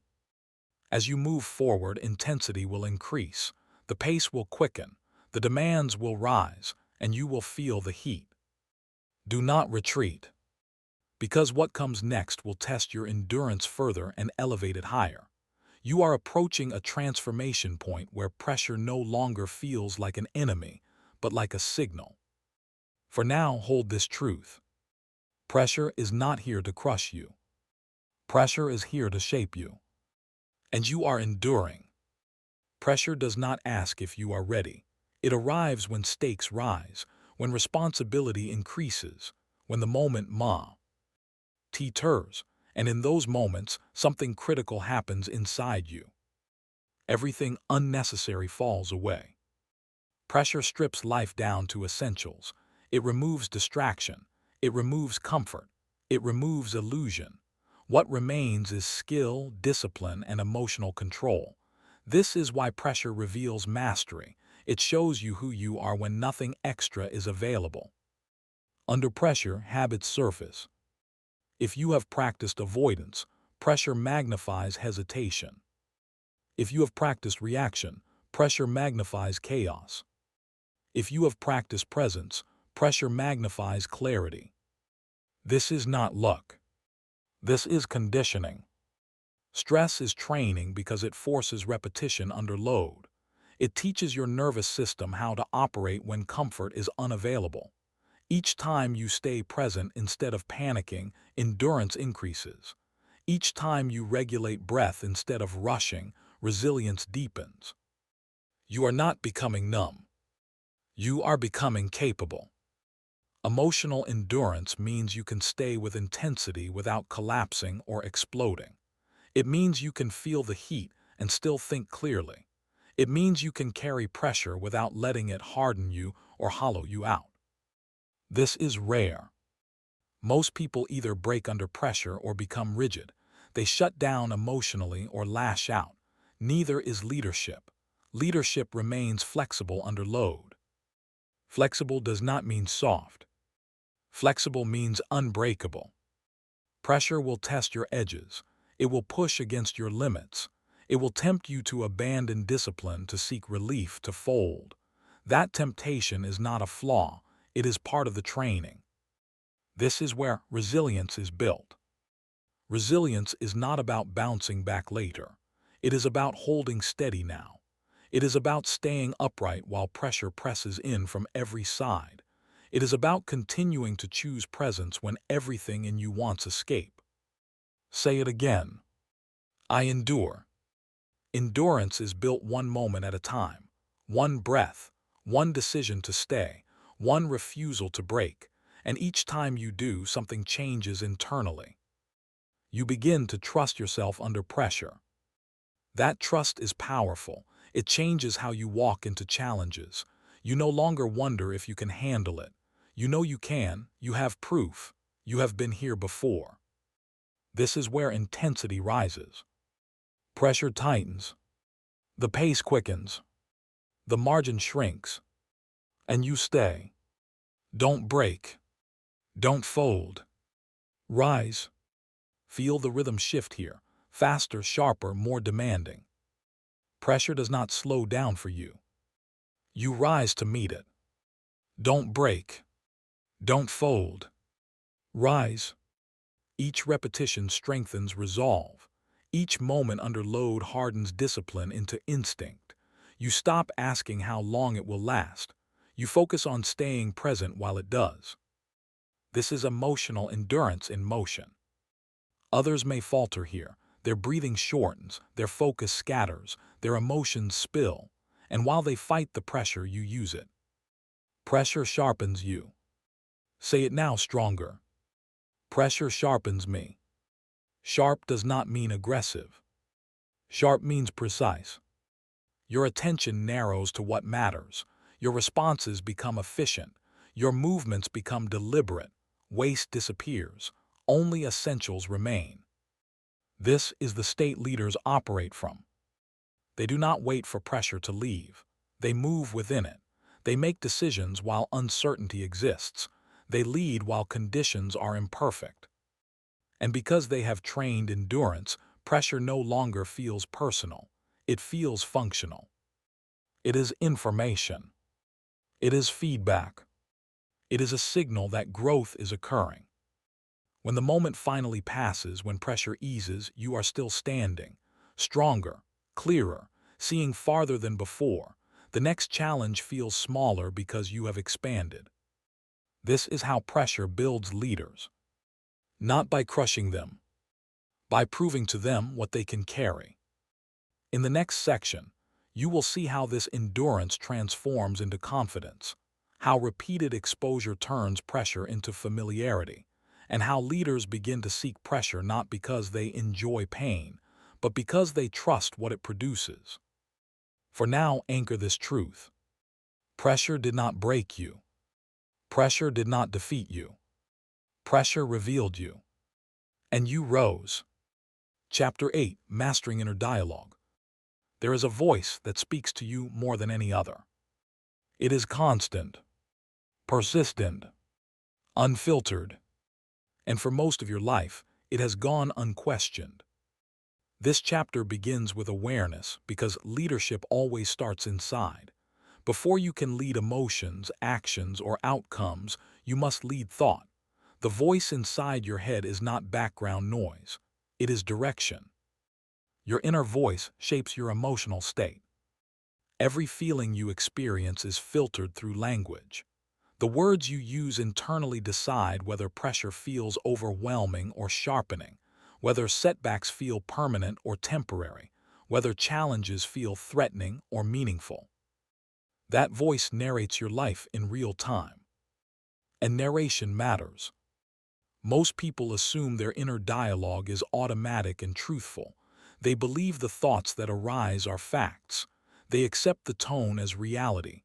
They never challenge it, never correct it, never lead it. That is not awareness. That is surrender. You are here to take command. Inner dialogue is not neutral. It either strengthens you or weakens you. It either steadies your nervous system or destabilizes it. It either builds resolve or erodes confidence. And it does this quietly. A single phrase repeated internally can shape an entire emotional response. This is too much. I'm falling behind. I always mess this up. These statements may feel harmless, but they carry authority when unchallenged. Language directs emotion. Emotion directs action.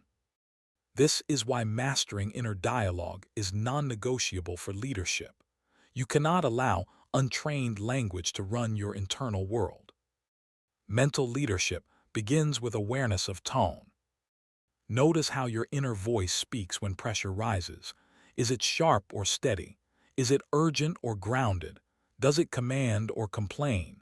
Does it focus on solutions or dwell on problems? Notice without judgment. Awareness precedes control. Once you notice the pattern, you interrupt it.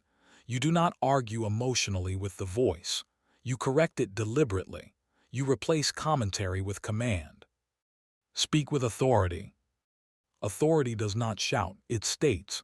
It does not panic, it directs. When inner dialogue becomes emotional, it amplifies stress. When inner dialogue becomes authoritative, it regulates it. The nervous system responds immediately to internal language. Short, firm commands bring stability. Long, dramatic narratives create chaos. This is not motivation. This is regulation. Think of the difference between "I hope I can handle this" and "I will handle this." The situation has not changed. The emotion has. The body responds differently. Focus sharpens. Breath steadies. That is power. Correct the narrative. Narratives grow when left unchecked. A small thought becomes a story. A story becomes an identity. And suddenly, emotion is reacting not to reality, but to a narrative you created internally. Correction stops that escalation. You do not need to eliminate thought. You need to lead it. You acknowledge what is happening without adding unnecessary meaning. You replace speculation with instruction. I am focused. I stay present. I move forward. Command language simplifies. It cuts through noise. It keeps attention anchored. Say it now. I control my thoughts.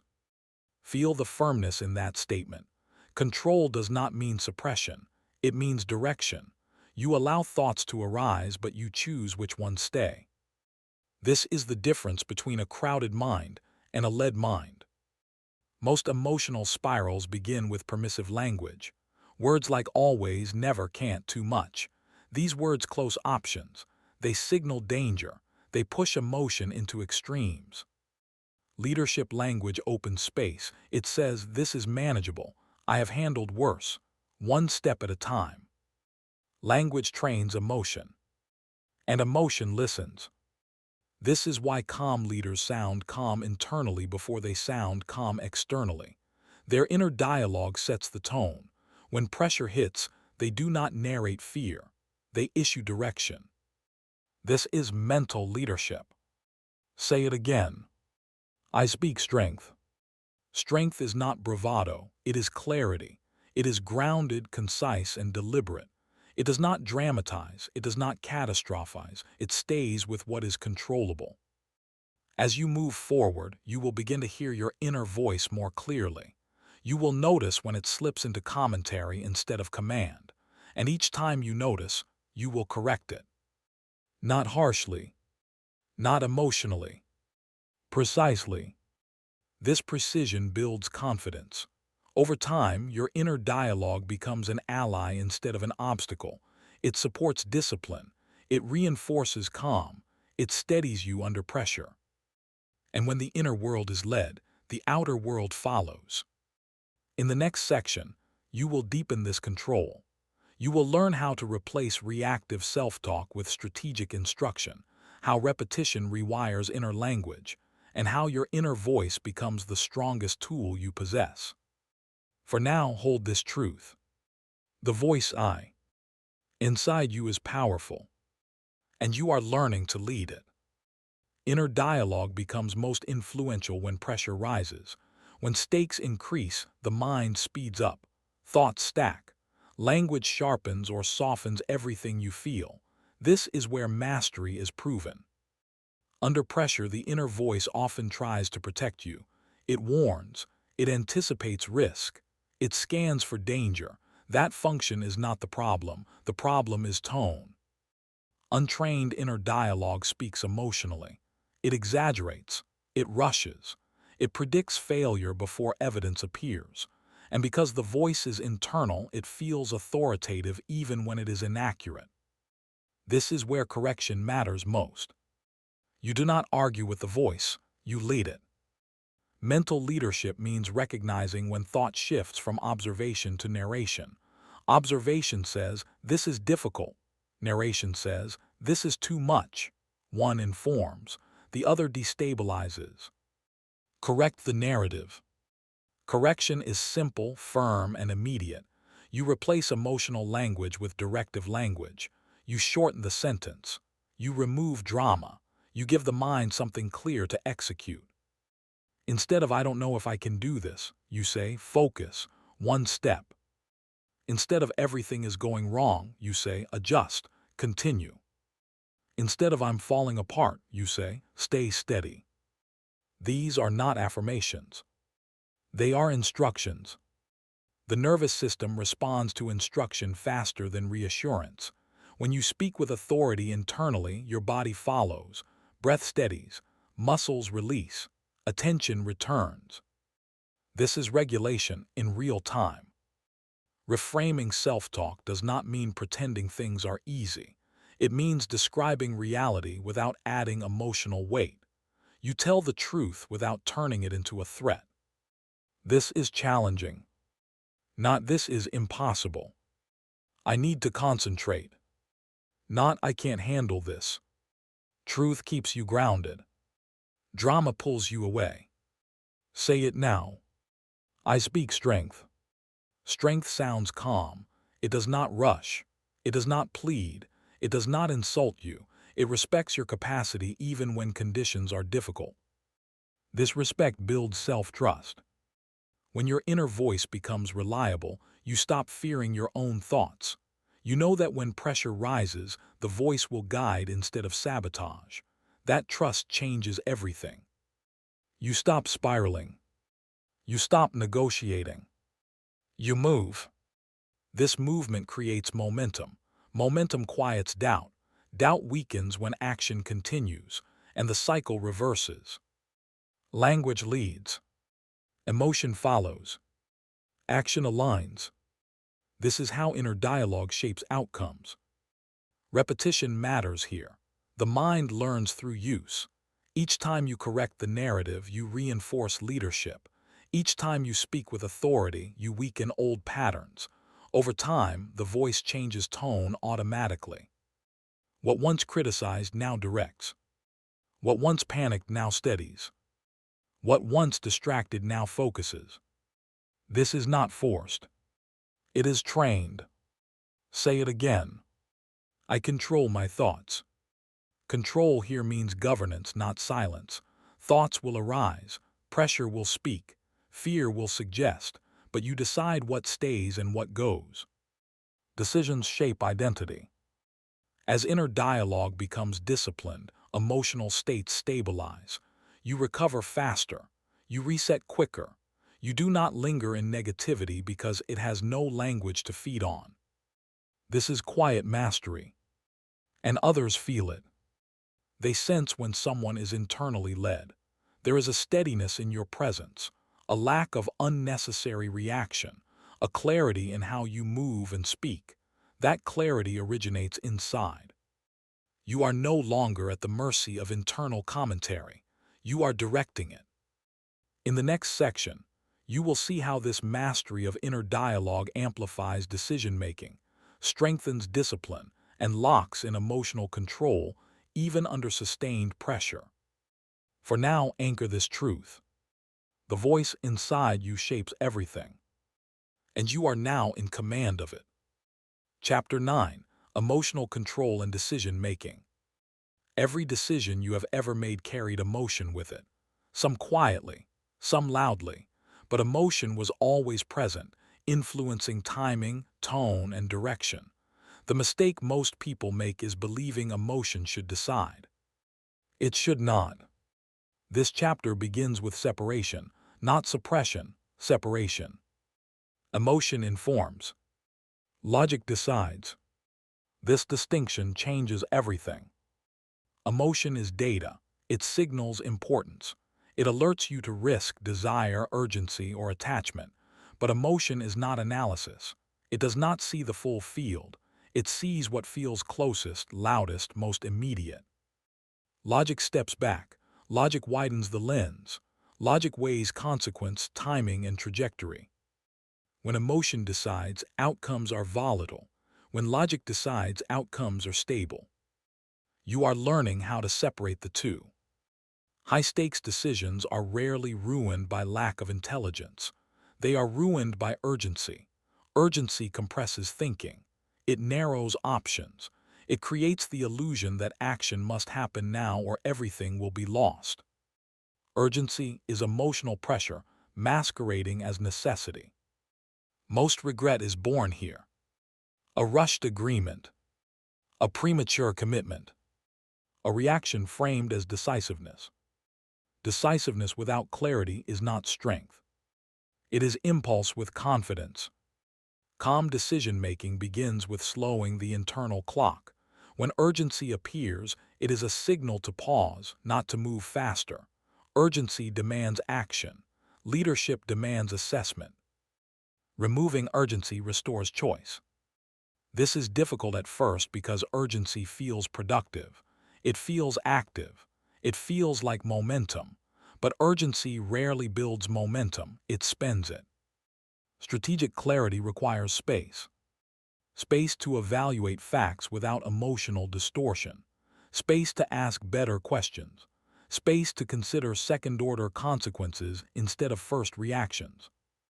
Emotion wants relief. Logic wants alignment.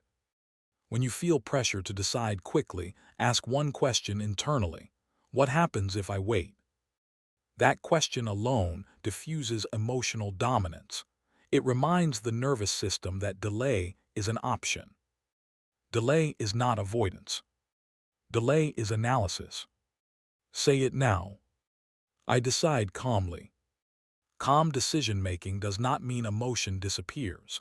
It means emotion stays in its proper role. It informs without commanding. It contributes without controlling. Think of emotion as an advisor, not a ruler. Advisors offer insight. Rulers issue orders. You choose who leads. When decisions are emotional, they often feel right in the moment and wrong later. When decisions are logical, they may feel uncomfortable initially but stabilizing over time. This is because logic accounts for the future. Emotion focuses on the present. Leadership thinks forward. Strategic clarity comes from separating what you feel from what you know. Feelings fluctuate. Facts remain. Feelings intensify. Facts stay consistent. You acknowledge the feeling. You verify the facts. You choose the response. This sequence builds trust in yourself. Say it internally. I trust my judgment. Trust does not come from being right every time. It comes from knowing your decisions are deliberate, not reactive, that they are made with clarity, not pressure. When you trust your judgment, decisions become quieter, less dramatic, more efficient. You stop revisiting them emotionally. You stop second-guessing unnecessarily. That quiet is power. As you move forward, you will encounter decisions that test this skill. Decisions with incomplete information. Decisions with emotional weight. Decisions where urgency tries to rush you. You will feel the pull, and you will pause. Because in the next section, you will learn how to hold clarity when stakes rise, how to evaluate decisions under pressure, and how emotional control turns uncertainty into strategic advantage. For now, anchor this truth. Emotion is information. Logic is direction. And you are learning to decide calmly. Decision-making becomes most challenging when emotion is loud and information is incomplete.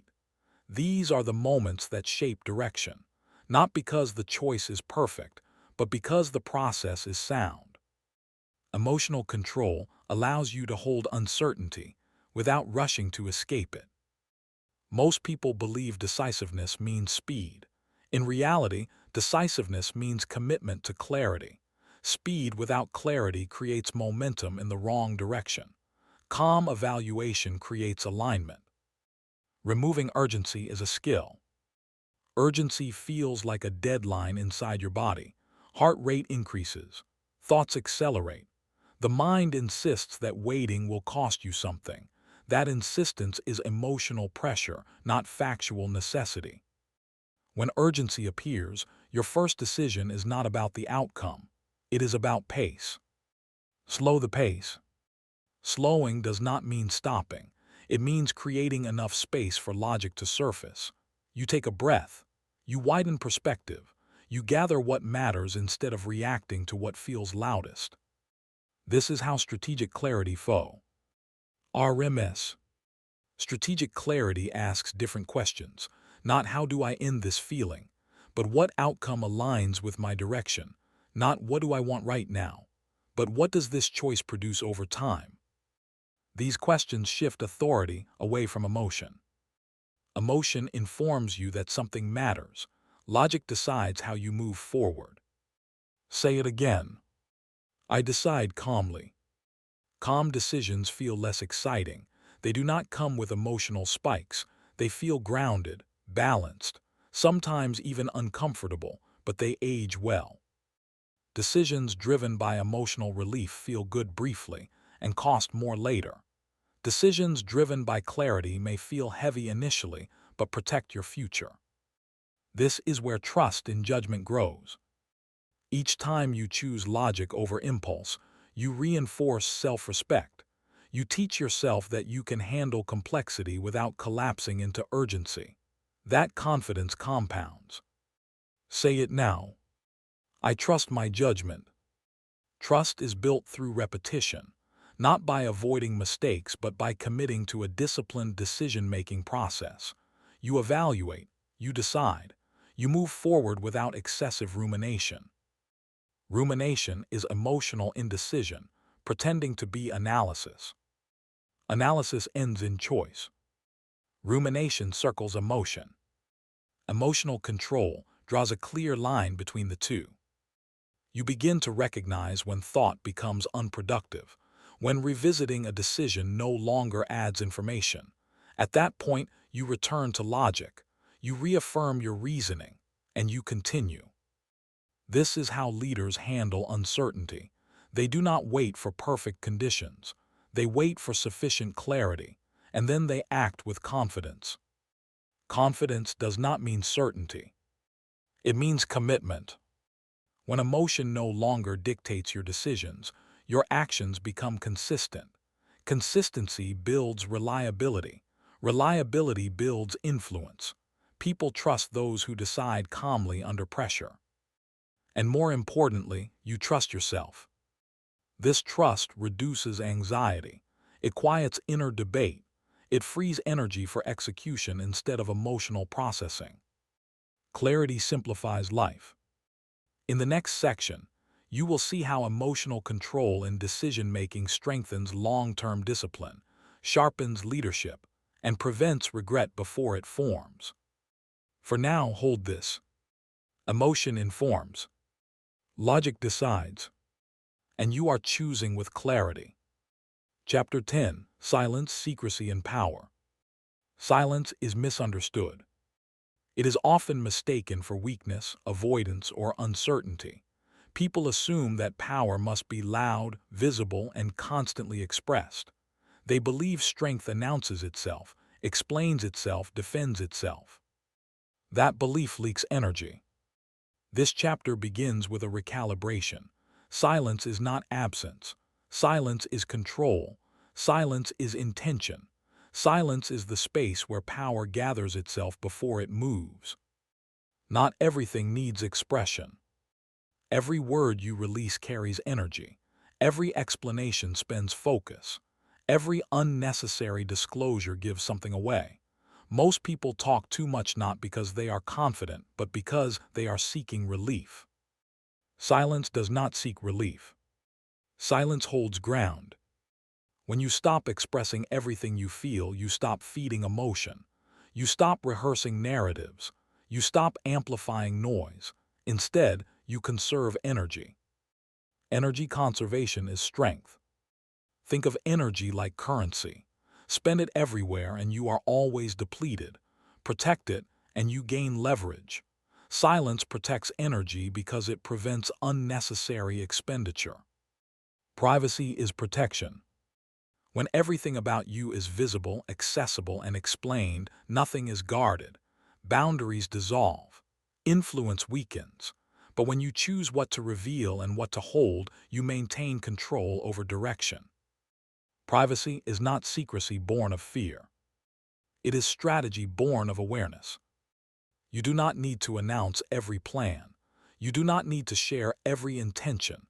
You do not need validation before action.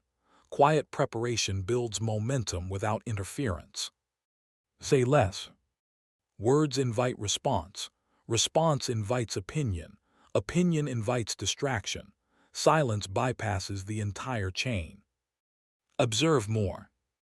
Observation sharpens insight. When you are not speaking, you are listening. When you are listening, you are learning. When you are learning, you are positioning. Quiet confidence grows here. Confidence that does not need to prove itself. Confidence that does not rush to explain. Confidence that knows movement speaks louder than intention ever could. People who move in silence are underestimated, and underestimation is advantage. Say it internally now. My power is quiet. Quiet power does not mean inactivity. It means intentional timing. It means acting when alignment is clear instead of reacting when emotion is loud. Silence also creates space for others to reveal themselves. When you do not fill the air, others do. They speak more. They show more. They expose priorities, insecurities, and motives. Silence gathers information. Information builds leverage. Most people talk to feel seen. Powerful people observe to see clearly. This does not mean you withdraw from the world. It means you engage selectively. You choose when words serve purpose and when silence serves strength. Quiet confidence unsettles those who rely on noise. It creates presence. It shifts power dynamics without confrontation. You feel it when someone enters a room and says little, yet commands attention. That presence is not accidental. It is disciplined restraint. Say it now. I move in silence. Moving in silence means progress without announcement, growth without performance, preparation without interference. It allows you to build without pressure and act without resistance. As you continue, you will learn how silence protects focus, how secrecy prevents sabotage, and how quiet confidence multiplies influence. For now, hold this truth. Silence is not empty. Silence is loaded, and you are learning when to use it. Silence becomes most powerful when others expect explanation, when questions are asked, when pressure pushes for response. That is when restraint separates strength from insecurity. Most people explain because they feel exposed. They talk to reduce discomfort. They fill space to regain control. But explanation often weakens position. It invites scrutiny. It opens doors that did not need to be opened. Not everything needs expression. Silence protects clarity. It keeps your intentions intact. When you speak too soon, plans become vulnerable, opinions interfere, energy scatters, doubt leaks in from every direction. Secrecy is not deception. It is preservation. When something matters, you protect it while it is forming. Seeds grow underground. Exposure too early kills momentum. The same is true for vision, strategy, and identity shifts. Quiet confidence understands timing. Say less. When you speak less, your words carry more weight. They are not diluted by excess. They are not tangled in explanation. They land cleanly because they are intentional. Observe more. Observation reveals patterns others miss. You notice who speaks when uncomfortable, who fills silence to assert control, who needs validation, who is patient, who is steady. Silence teaches you how people move. This knowledge becomes power. Energy conservation happens naturally when you stop overexpressing. You no longer replay conversations. You no longer justify decisions internally. You conserve emotional and mental resources. That conservation builds endurance. Quiet confidence grows from self-trust. When you trust your direction, you do not need constant confirmation. You move without announcement. You act without permission. Say it again. My power is quiet.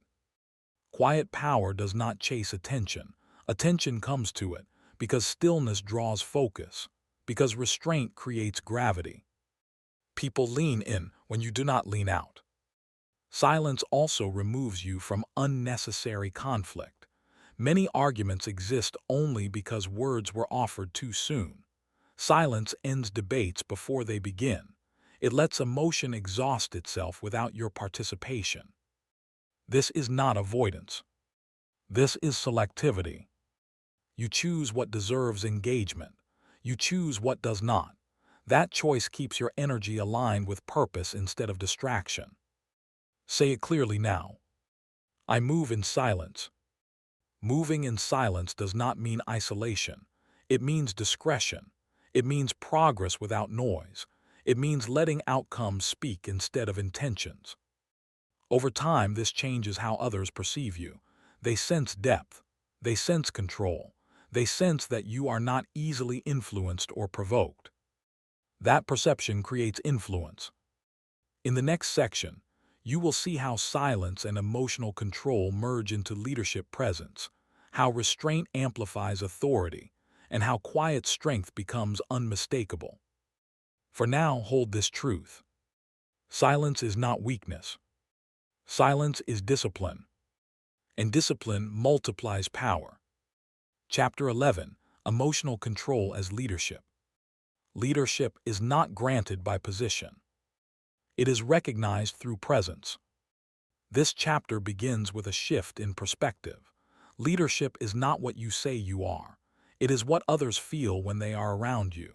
And the strongest signal you ever send is emotional stability. People follow emotional stability. Not charisma. Not volume. Not intensity. Stability. When situations become uncertain, people look for someone who remains steady. When pressure rises, they seek someone who does not react impulsively. When emotions run high, they gravitate toward the person who can hold the center. That person becomes the leader, whether they intended to or not. Emotional control is leadership in motion. Influence begins long before instruction. It begins with regulation. When you regulate yourself, you regulate the environment. Your calm slows others down. Your clarity reduces confusion. Your presence creates order without force. This is command presence. Command presence is not intimidation. It is coherence. Your words, tone, posture, and timing align. Nothing leaks. Nothing contradicts. You are internally led, and that leadership radiates outward. Trust grows here. Trust does not come from perfection. It comes from predictability under pressure. People trust those who do not surprise them emotionally. those who do not swing wildly between reactions, those who remain consistent regardless of circumstance. Consistency feels safe. Safety invites trust. When you stay emotionally controlled, others know what to expect. They know you will listen before reacting. They know you will not escalate unnecessarily. They know you will respond with clarity instead of emotion. That reliability becomes influence. Influence is not persuasion. Influence is gravity. People lean toward those who feel grounded. They defer to those who remain calm when others cannot. They follow those who lead themselves first. Say it now. I lead myself. Self-leadership is the foundation of all leadership. If you cannot regulate your own emotional state, you cannot stabilize others. If you cannot hold yourself steady, you cannot be relied upon when stakes rise. Leadership begins internally. Command presence grows when you stop reacting to every stimulus, when you pause, when you listen, when you choose words deliberately, when you move with intention instead of urgency. Others notice this immediately. They may not articulate it, but they feel it. They feel your steadiness. They feel your control. And in moments of uncertainty, they look to you. This is how leadership emerges naturally. Not through dominance, through calm. The calmest person controls the room because they control themselves. Their nervous system is not hijacked. Their emotions do not dictate behavior. Their presence sets the tone. Say it internally. Others trust my calm. Calm is contagious. When you hold it, others borrow it. Conversations slow, decisions become clearer, conflict de-escalates, focus returns. This is emotional leadership. You are not managing people. You are managing energy, and energy responds to stability. As you continue forward, intensity will rise. Commands will sharpen. Identity will be reinforced. You are approaching a transformation point where emotional control stops being a skill and becomes a signal. For now, hold this truth. Leadership is felt before it is spoken, and emotional control is its foundation. Leadership becomes unmistakable when pressure tests it.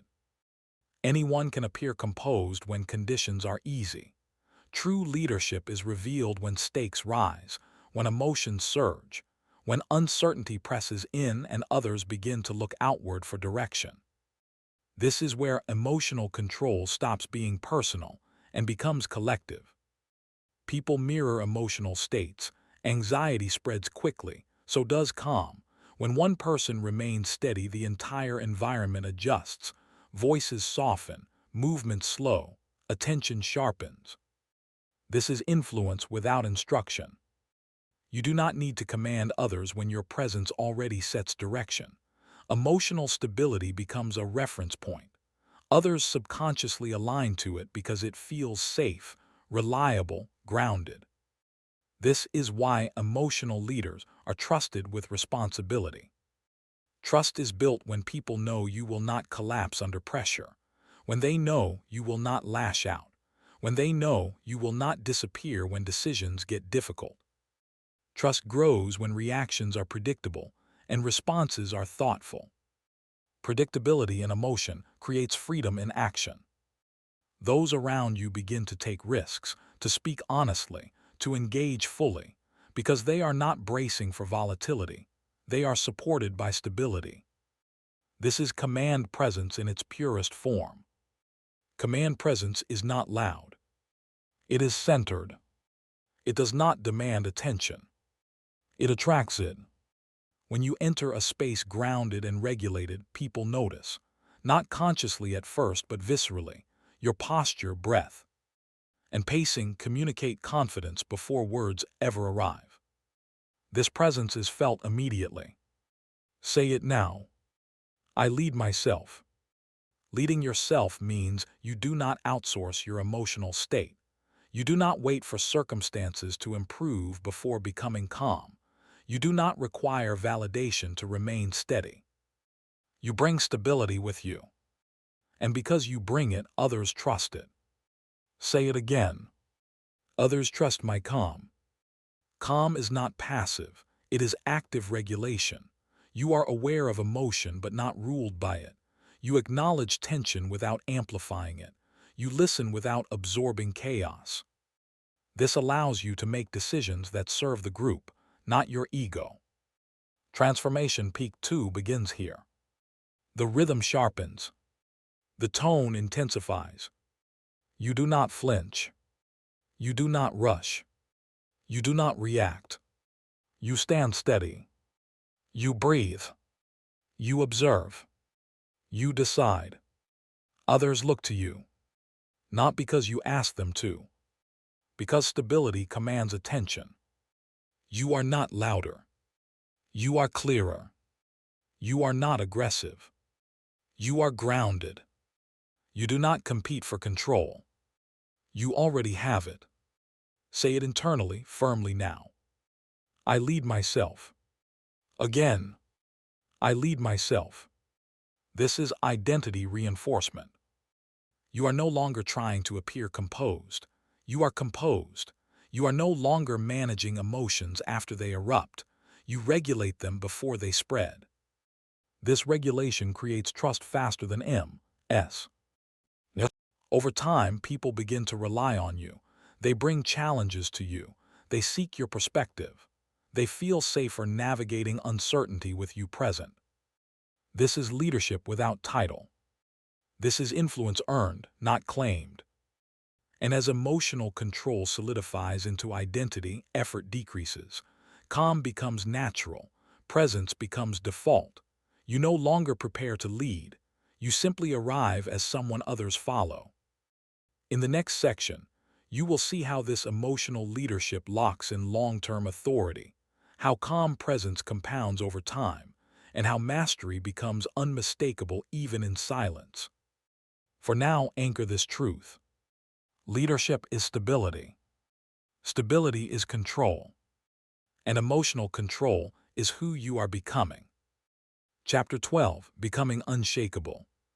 There comes a moment when practice becomes identity, when effort becomes instinct, when control stops being something you reach for and starts being something you live from. This chapter begins there, not at the beginning of the journey, at the point of integration. This is who you are now. You are no longer experimenting with emotional mastery. You are no longer testing whether control works. You have lived it. You have felt the difference. You have watched how stability changes outcomes.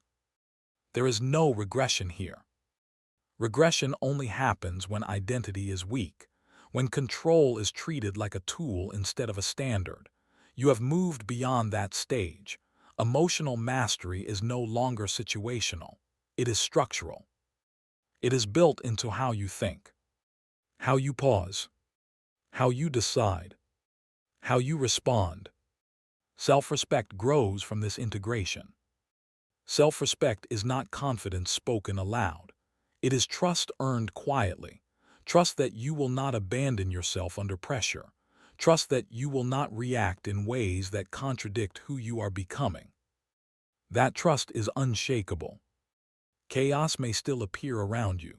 Noise will still rise. Pressure will still test. But emotional neutrality under chaos is now your baseline. Neutrality does not mean detachment.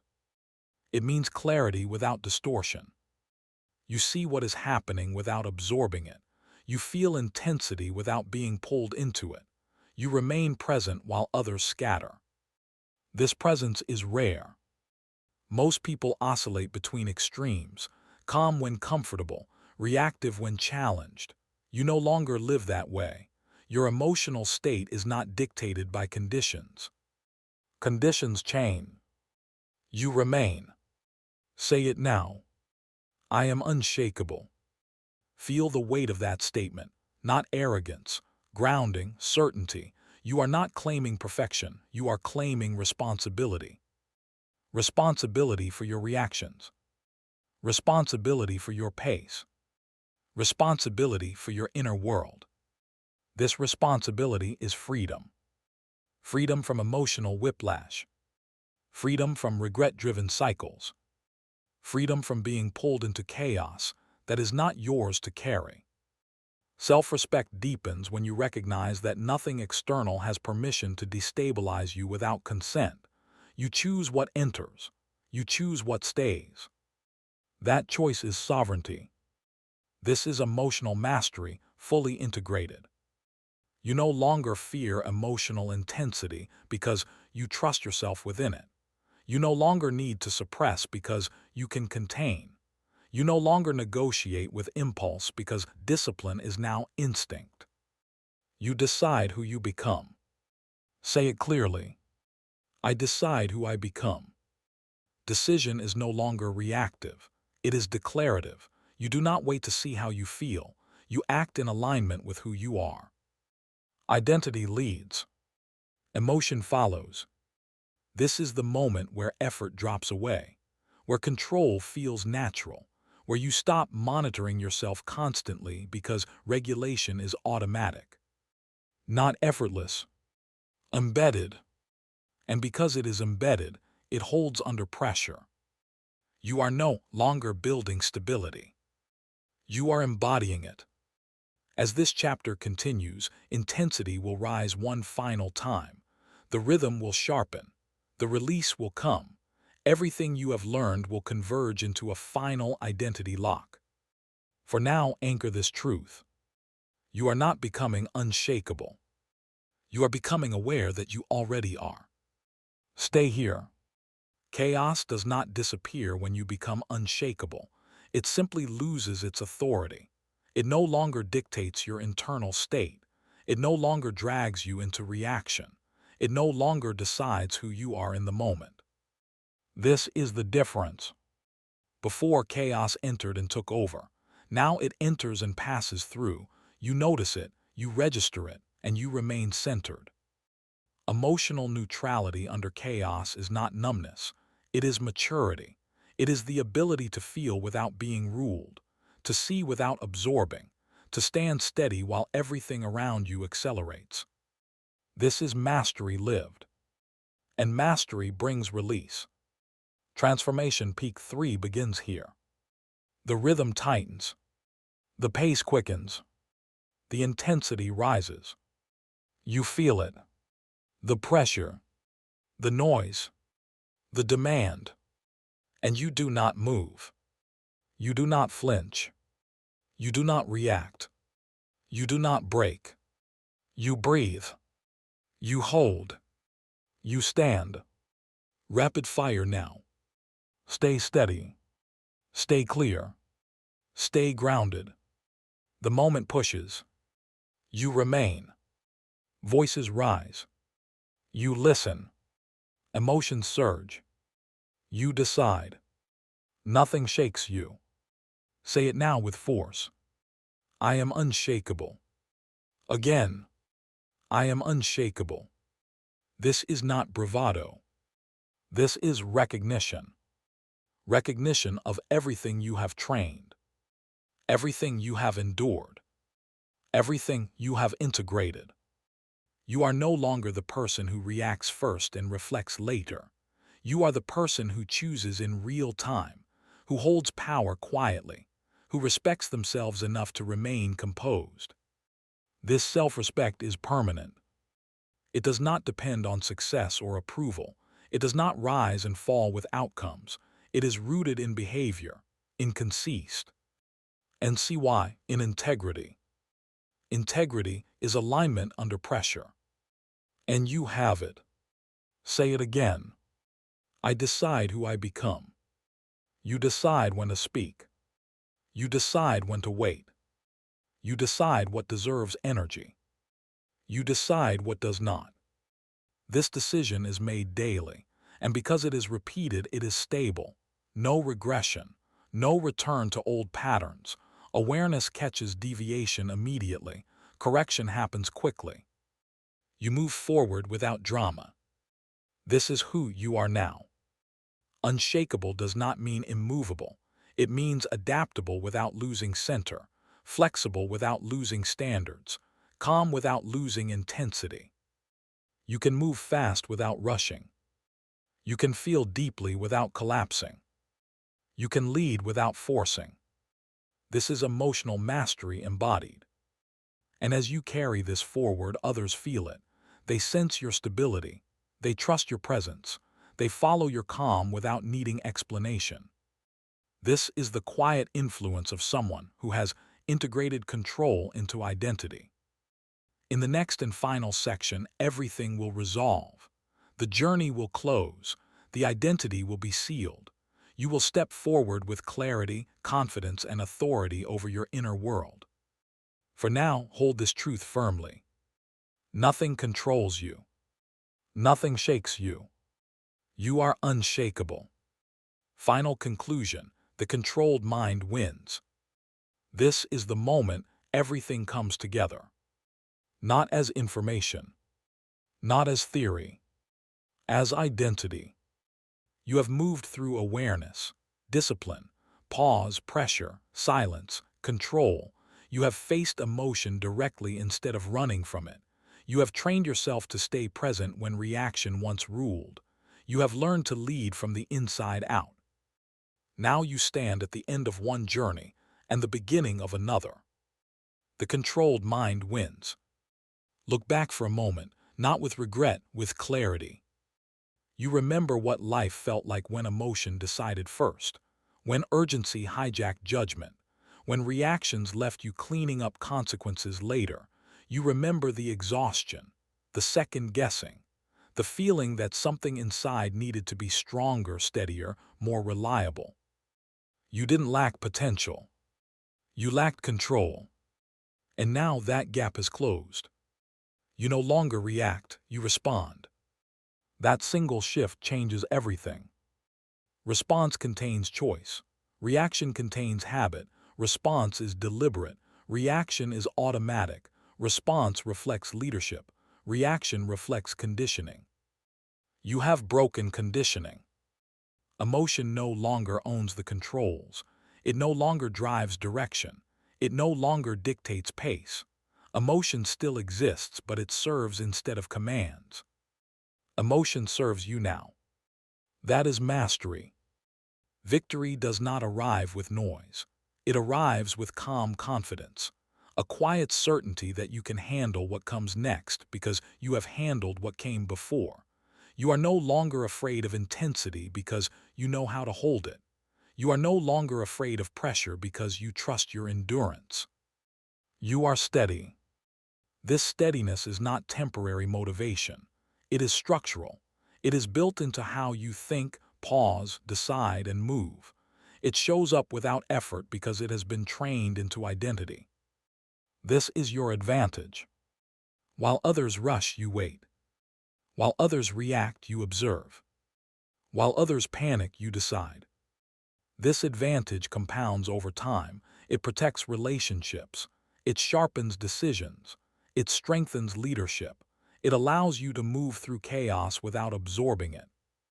You carry clarity with you. Now shift your attention forward. Future pacing begins here. There will be challenges ahead, higher stakes, bigger rooms, more responsibility, and when those moments arrive, you will recognize them immediately, not as threats, as tests you are prepared for. You will feel emotion rise, and you will pause. You will sense urgency, and you will slow the pace.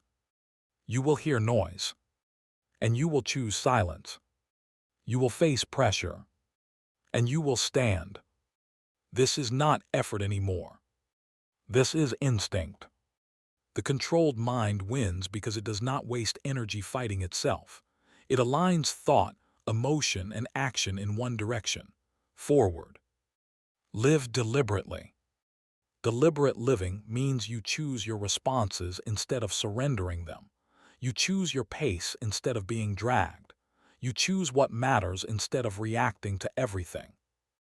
Deliberate living protects your time, your focus, and your inner world. Lead yourself daily. Self-leadership is not occasional. It is practiced every day in small moments, in pauses, in choices, in restraint, in discipline. You have learned that leadership is not something you turn on when needed. It is something you embody. And because you lead yourself, others trust you. Protect your emotional authority. Your emotional state is valuable. It is not to be given away freely. Not every situation deserves access to your energy. Not every person deserves a reaction. Authority means deciding where emotion is invested. This protection preserves strength. Say it now. I am in contour. I'll feel the calm confidence in that statement. Control here is not rigidity. It is awareness plus choice. It is freedom earned through discipline. And from this place, ambition becomes focused. Courage becomes grounded. Greatness becomes reachable. Say it again. I rise.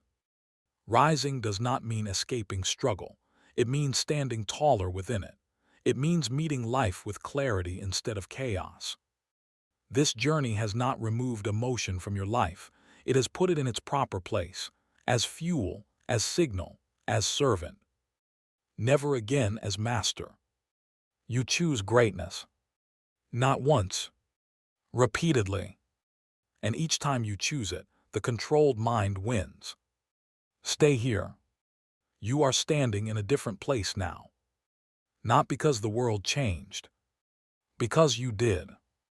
The victory you carry is not loud. It does not need proof. It does not need explanation. It is internal, stable, and durable. It shows up in how you breathe when tension rises, in how you listen when others rush, in how you move when outcomes are uncertain. This is calm confidence. Calm confidence does not announce itself.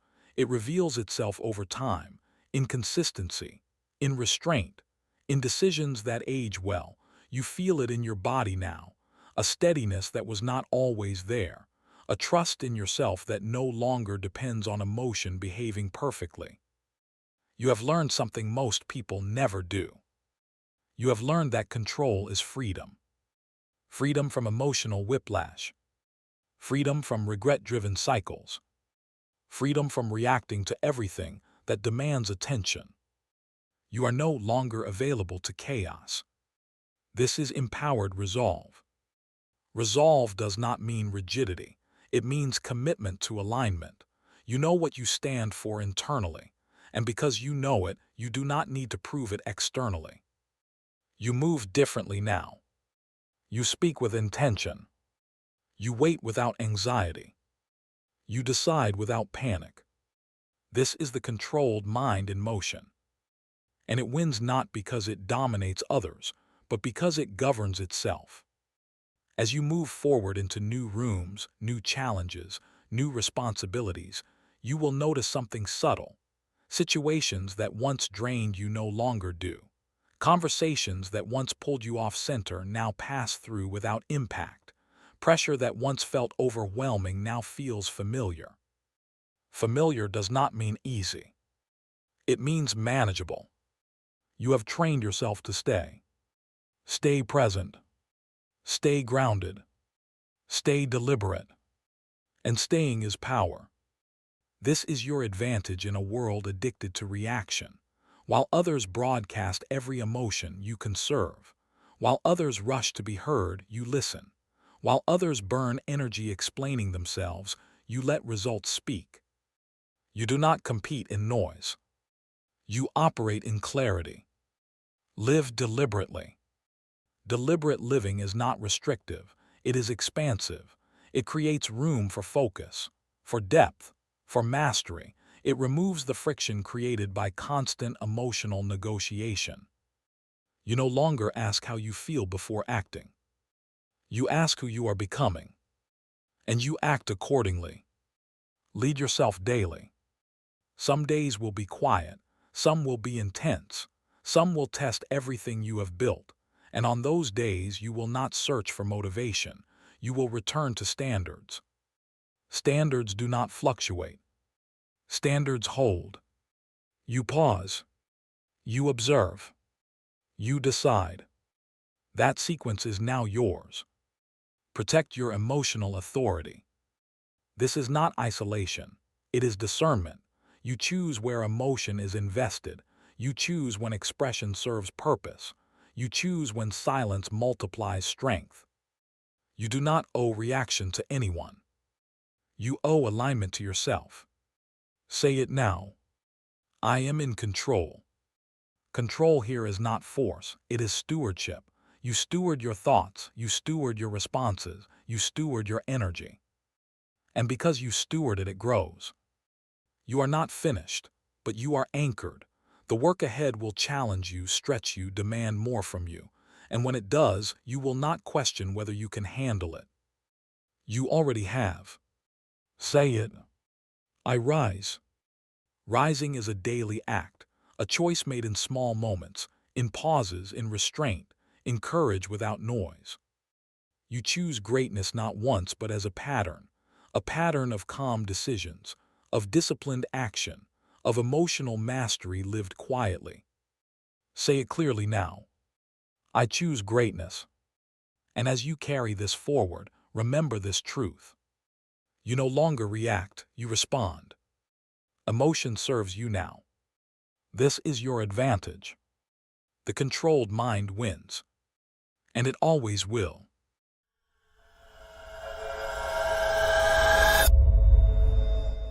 You made it to the end. That already says something about you. Most people stop early. You stayed.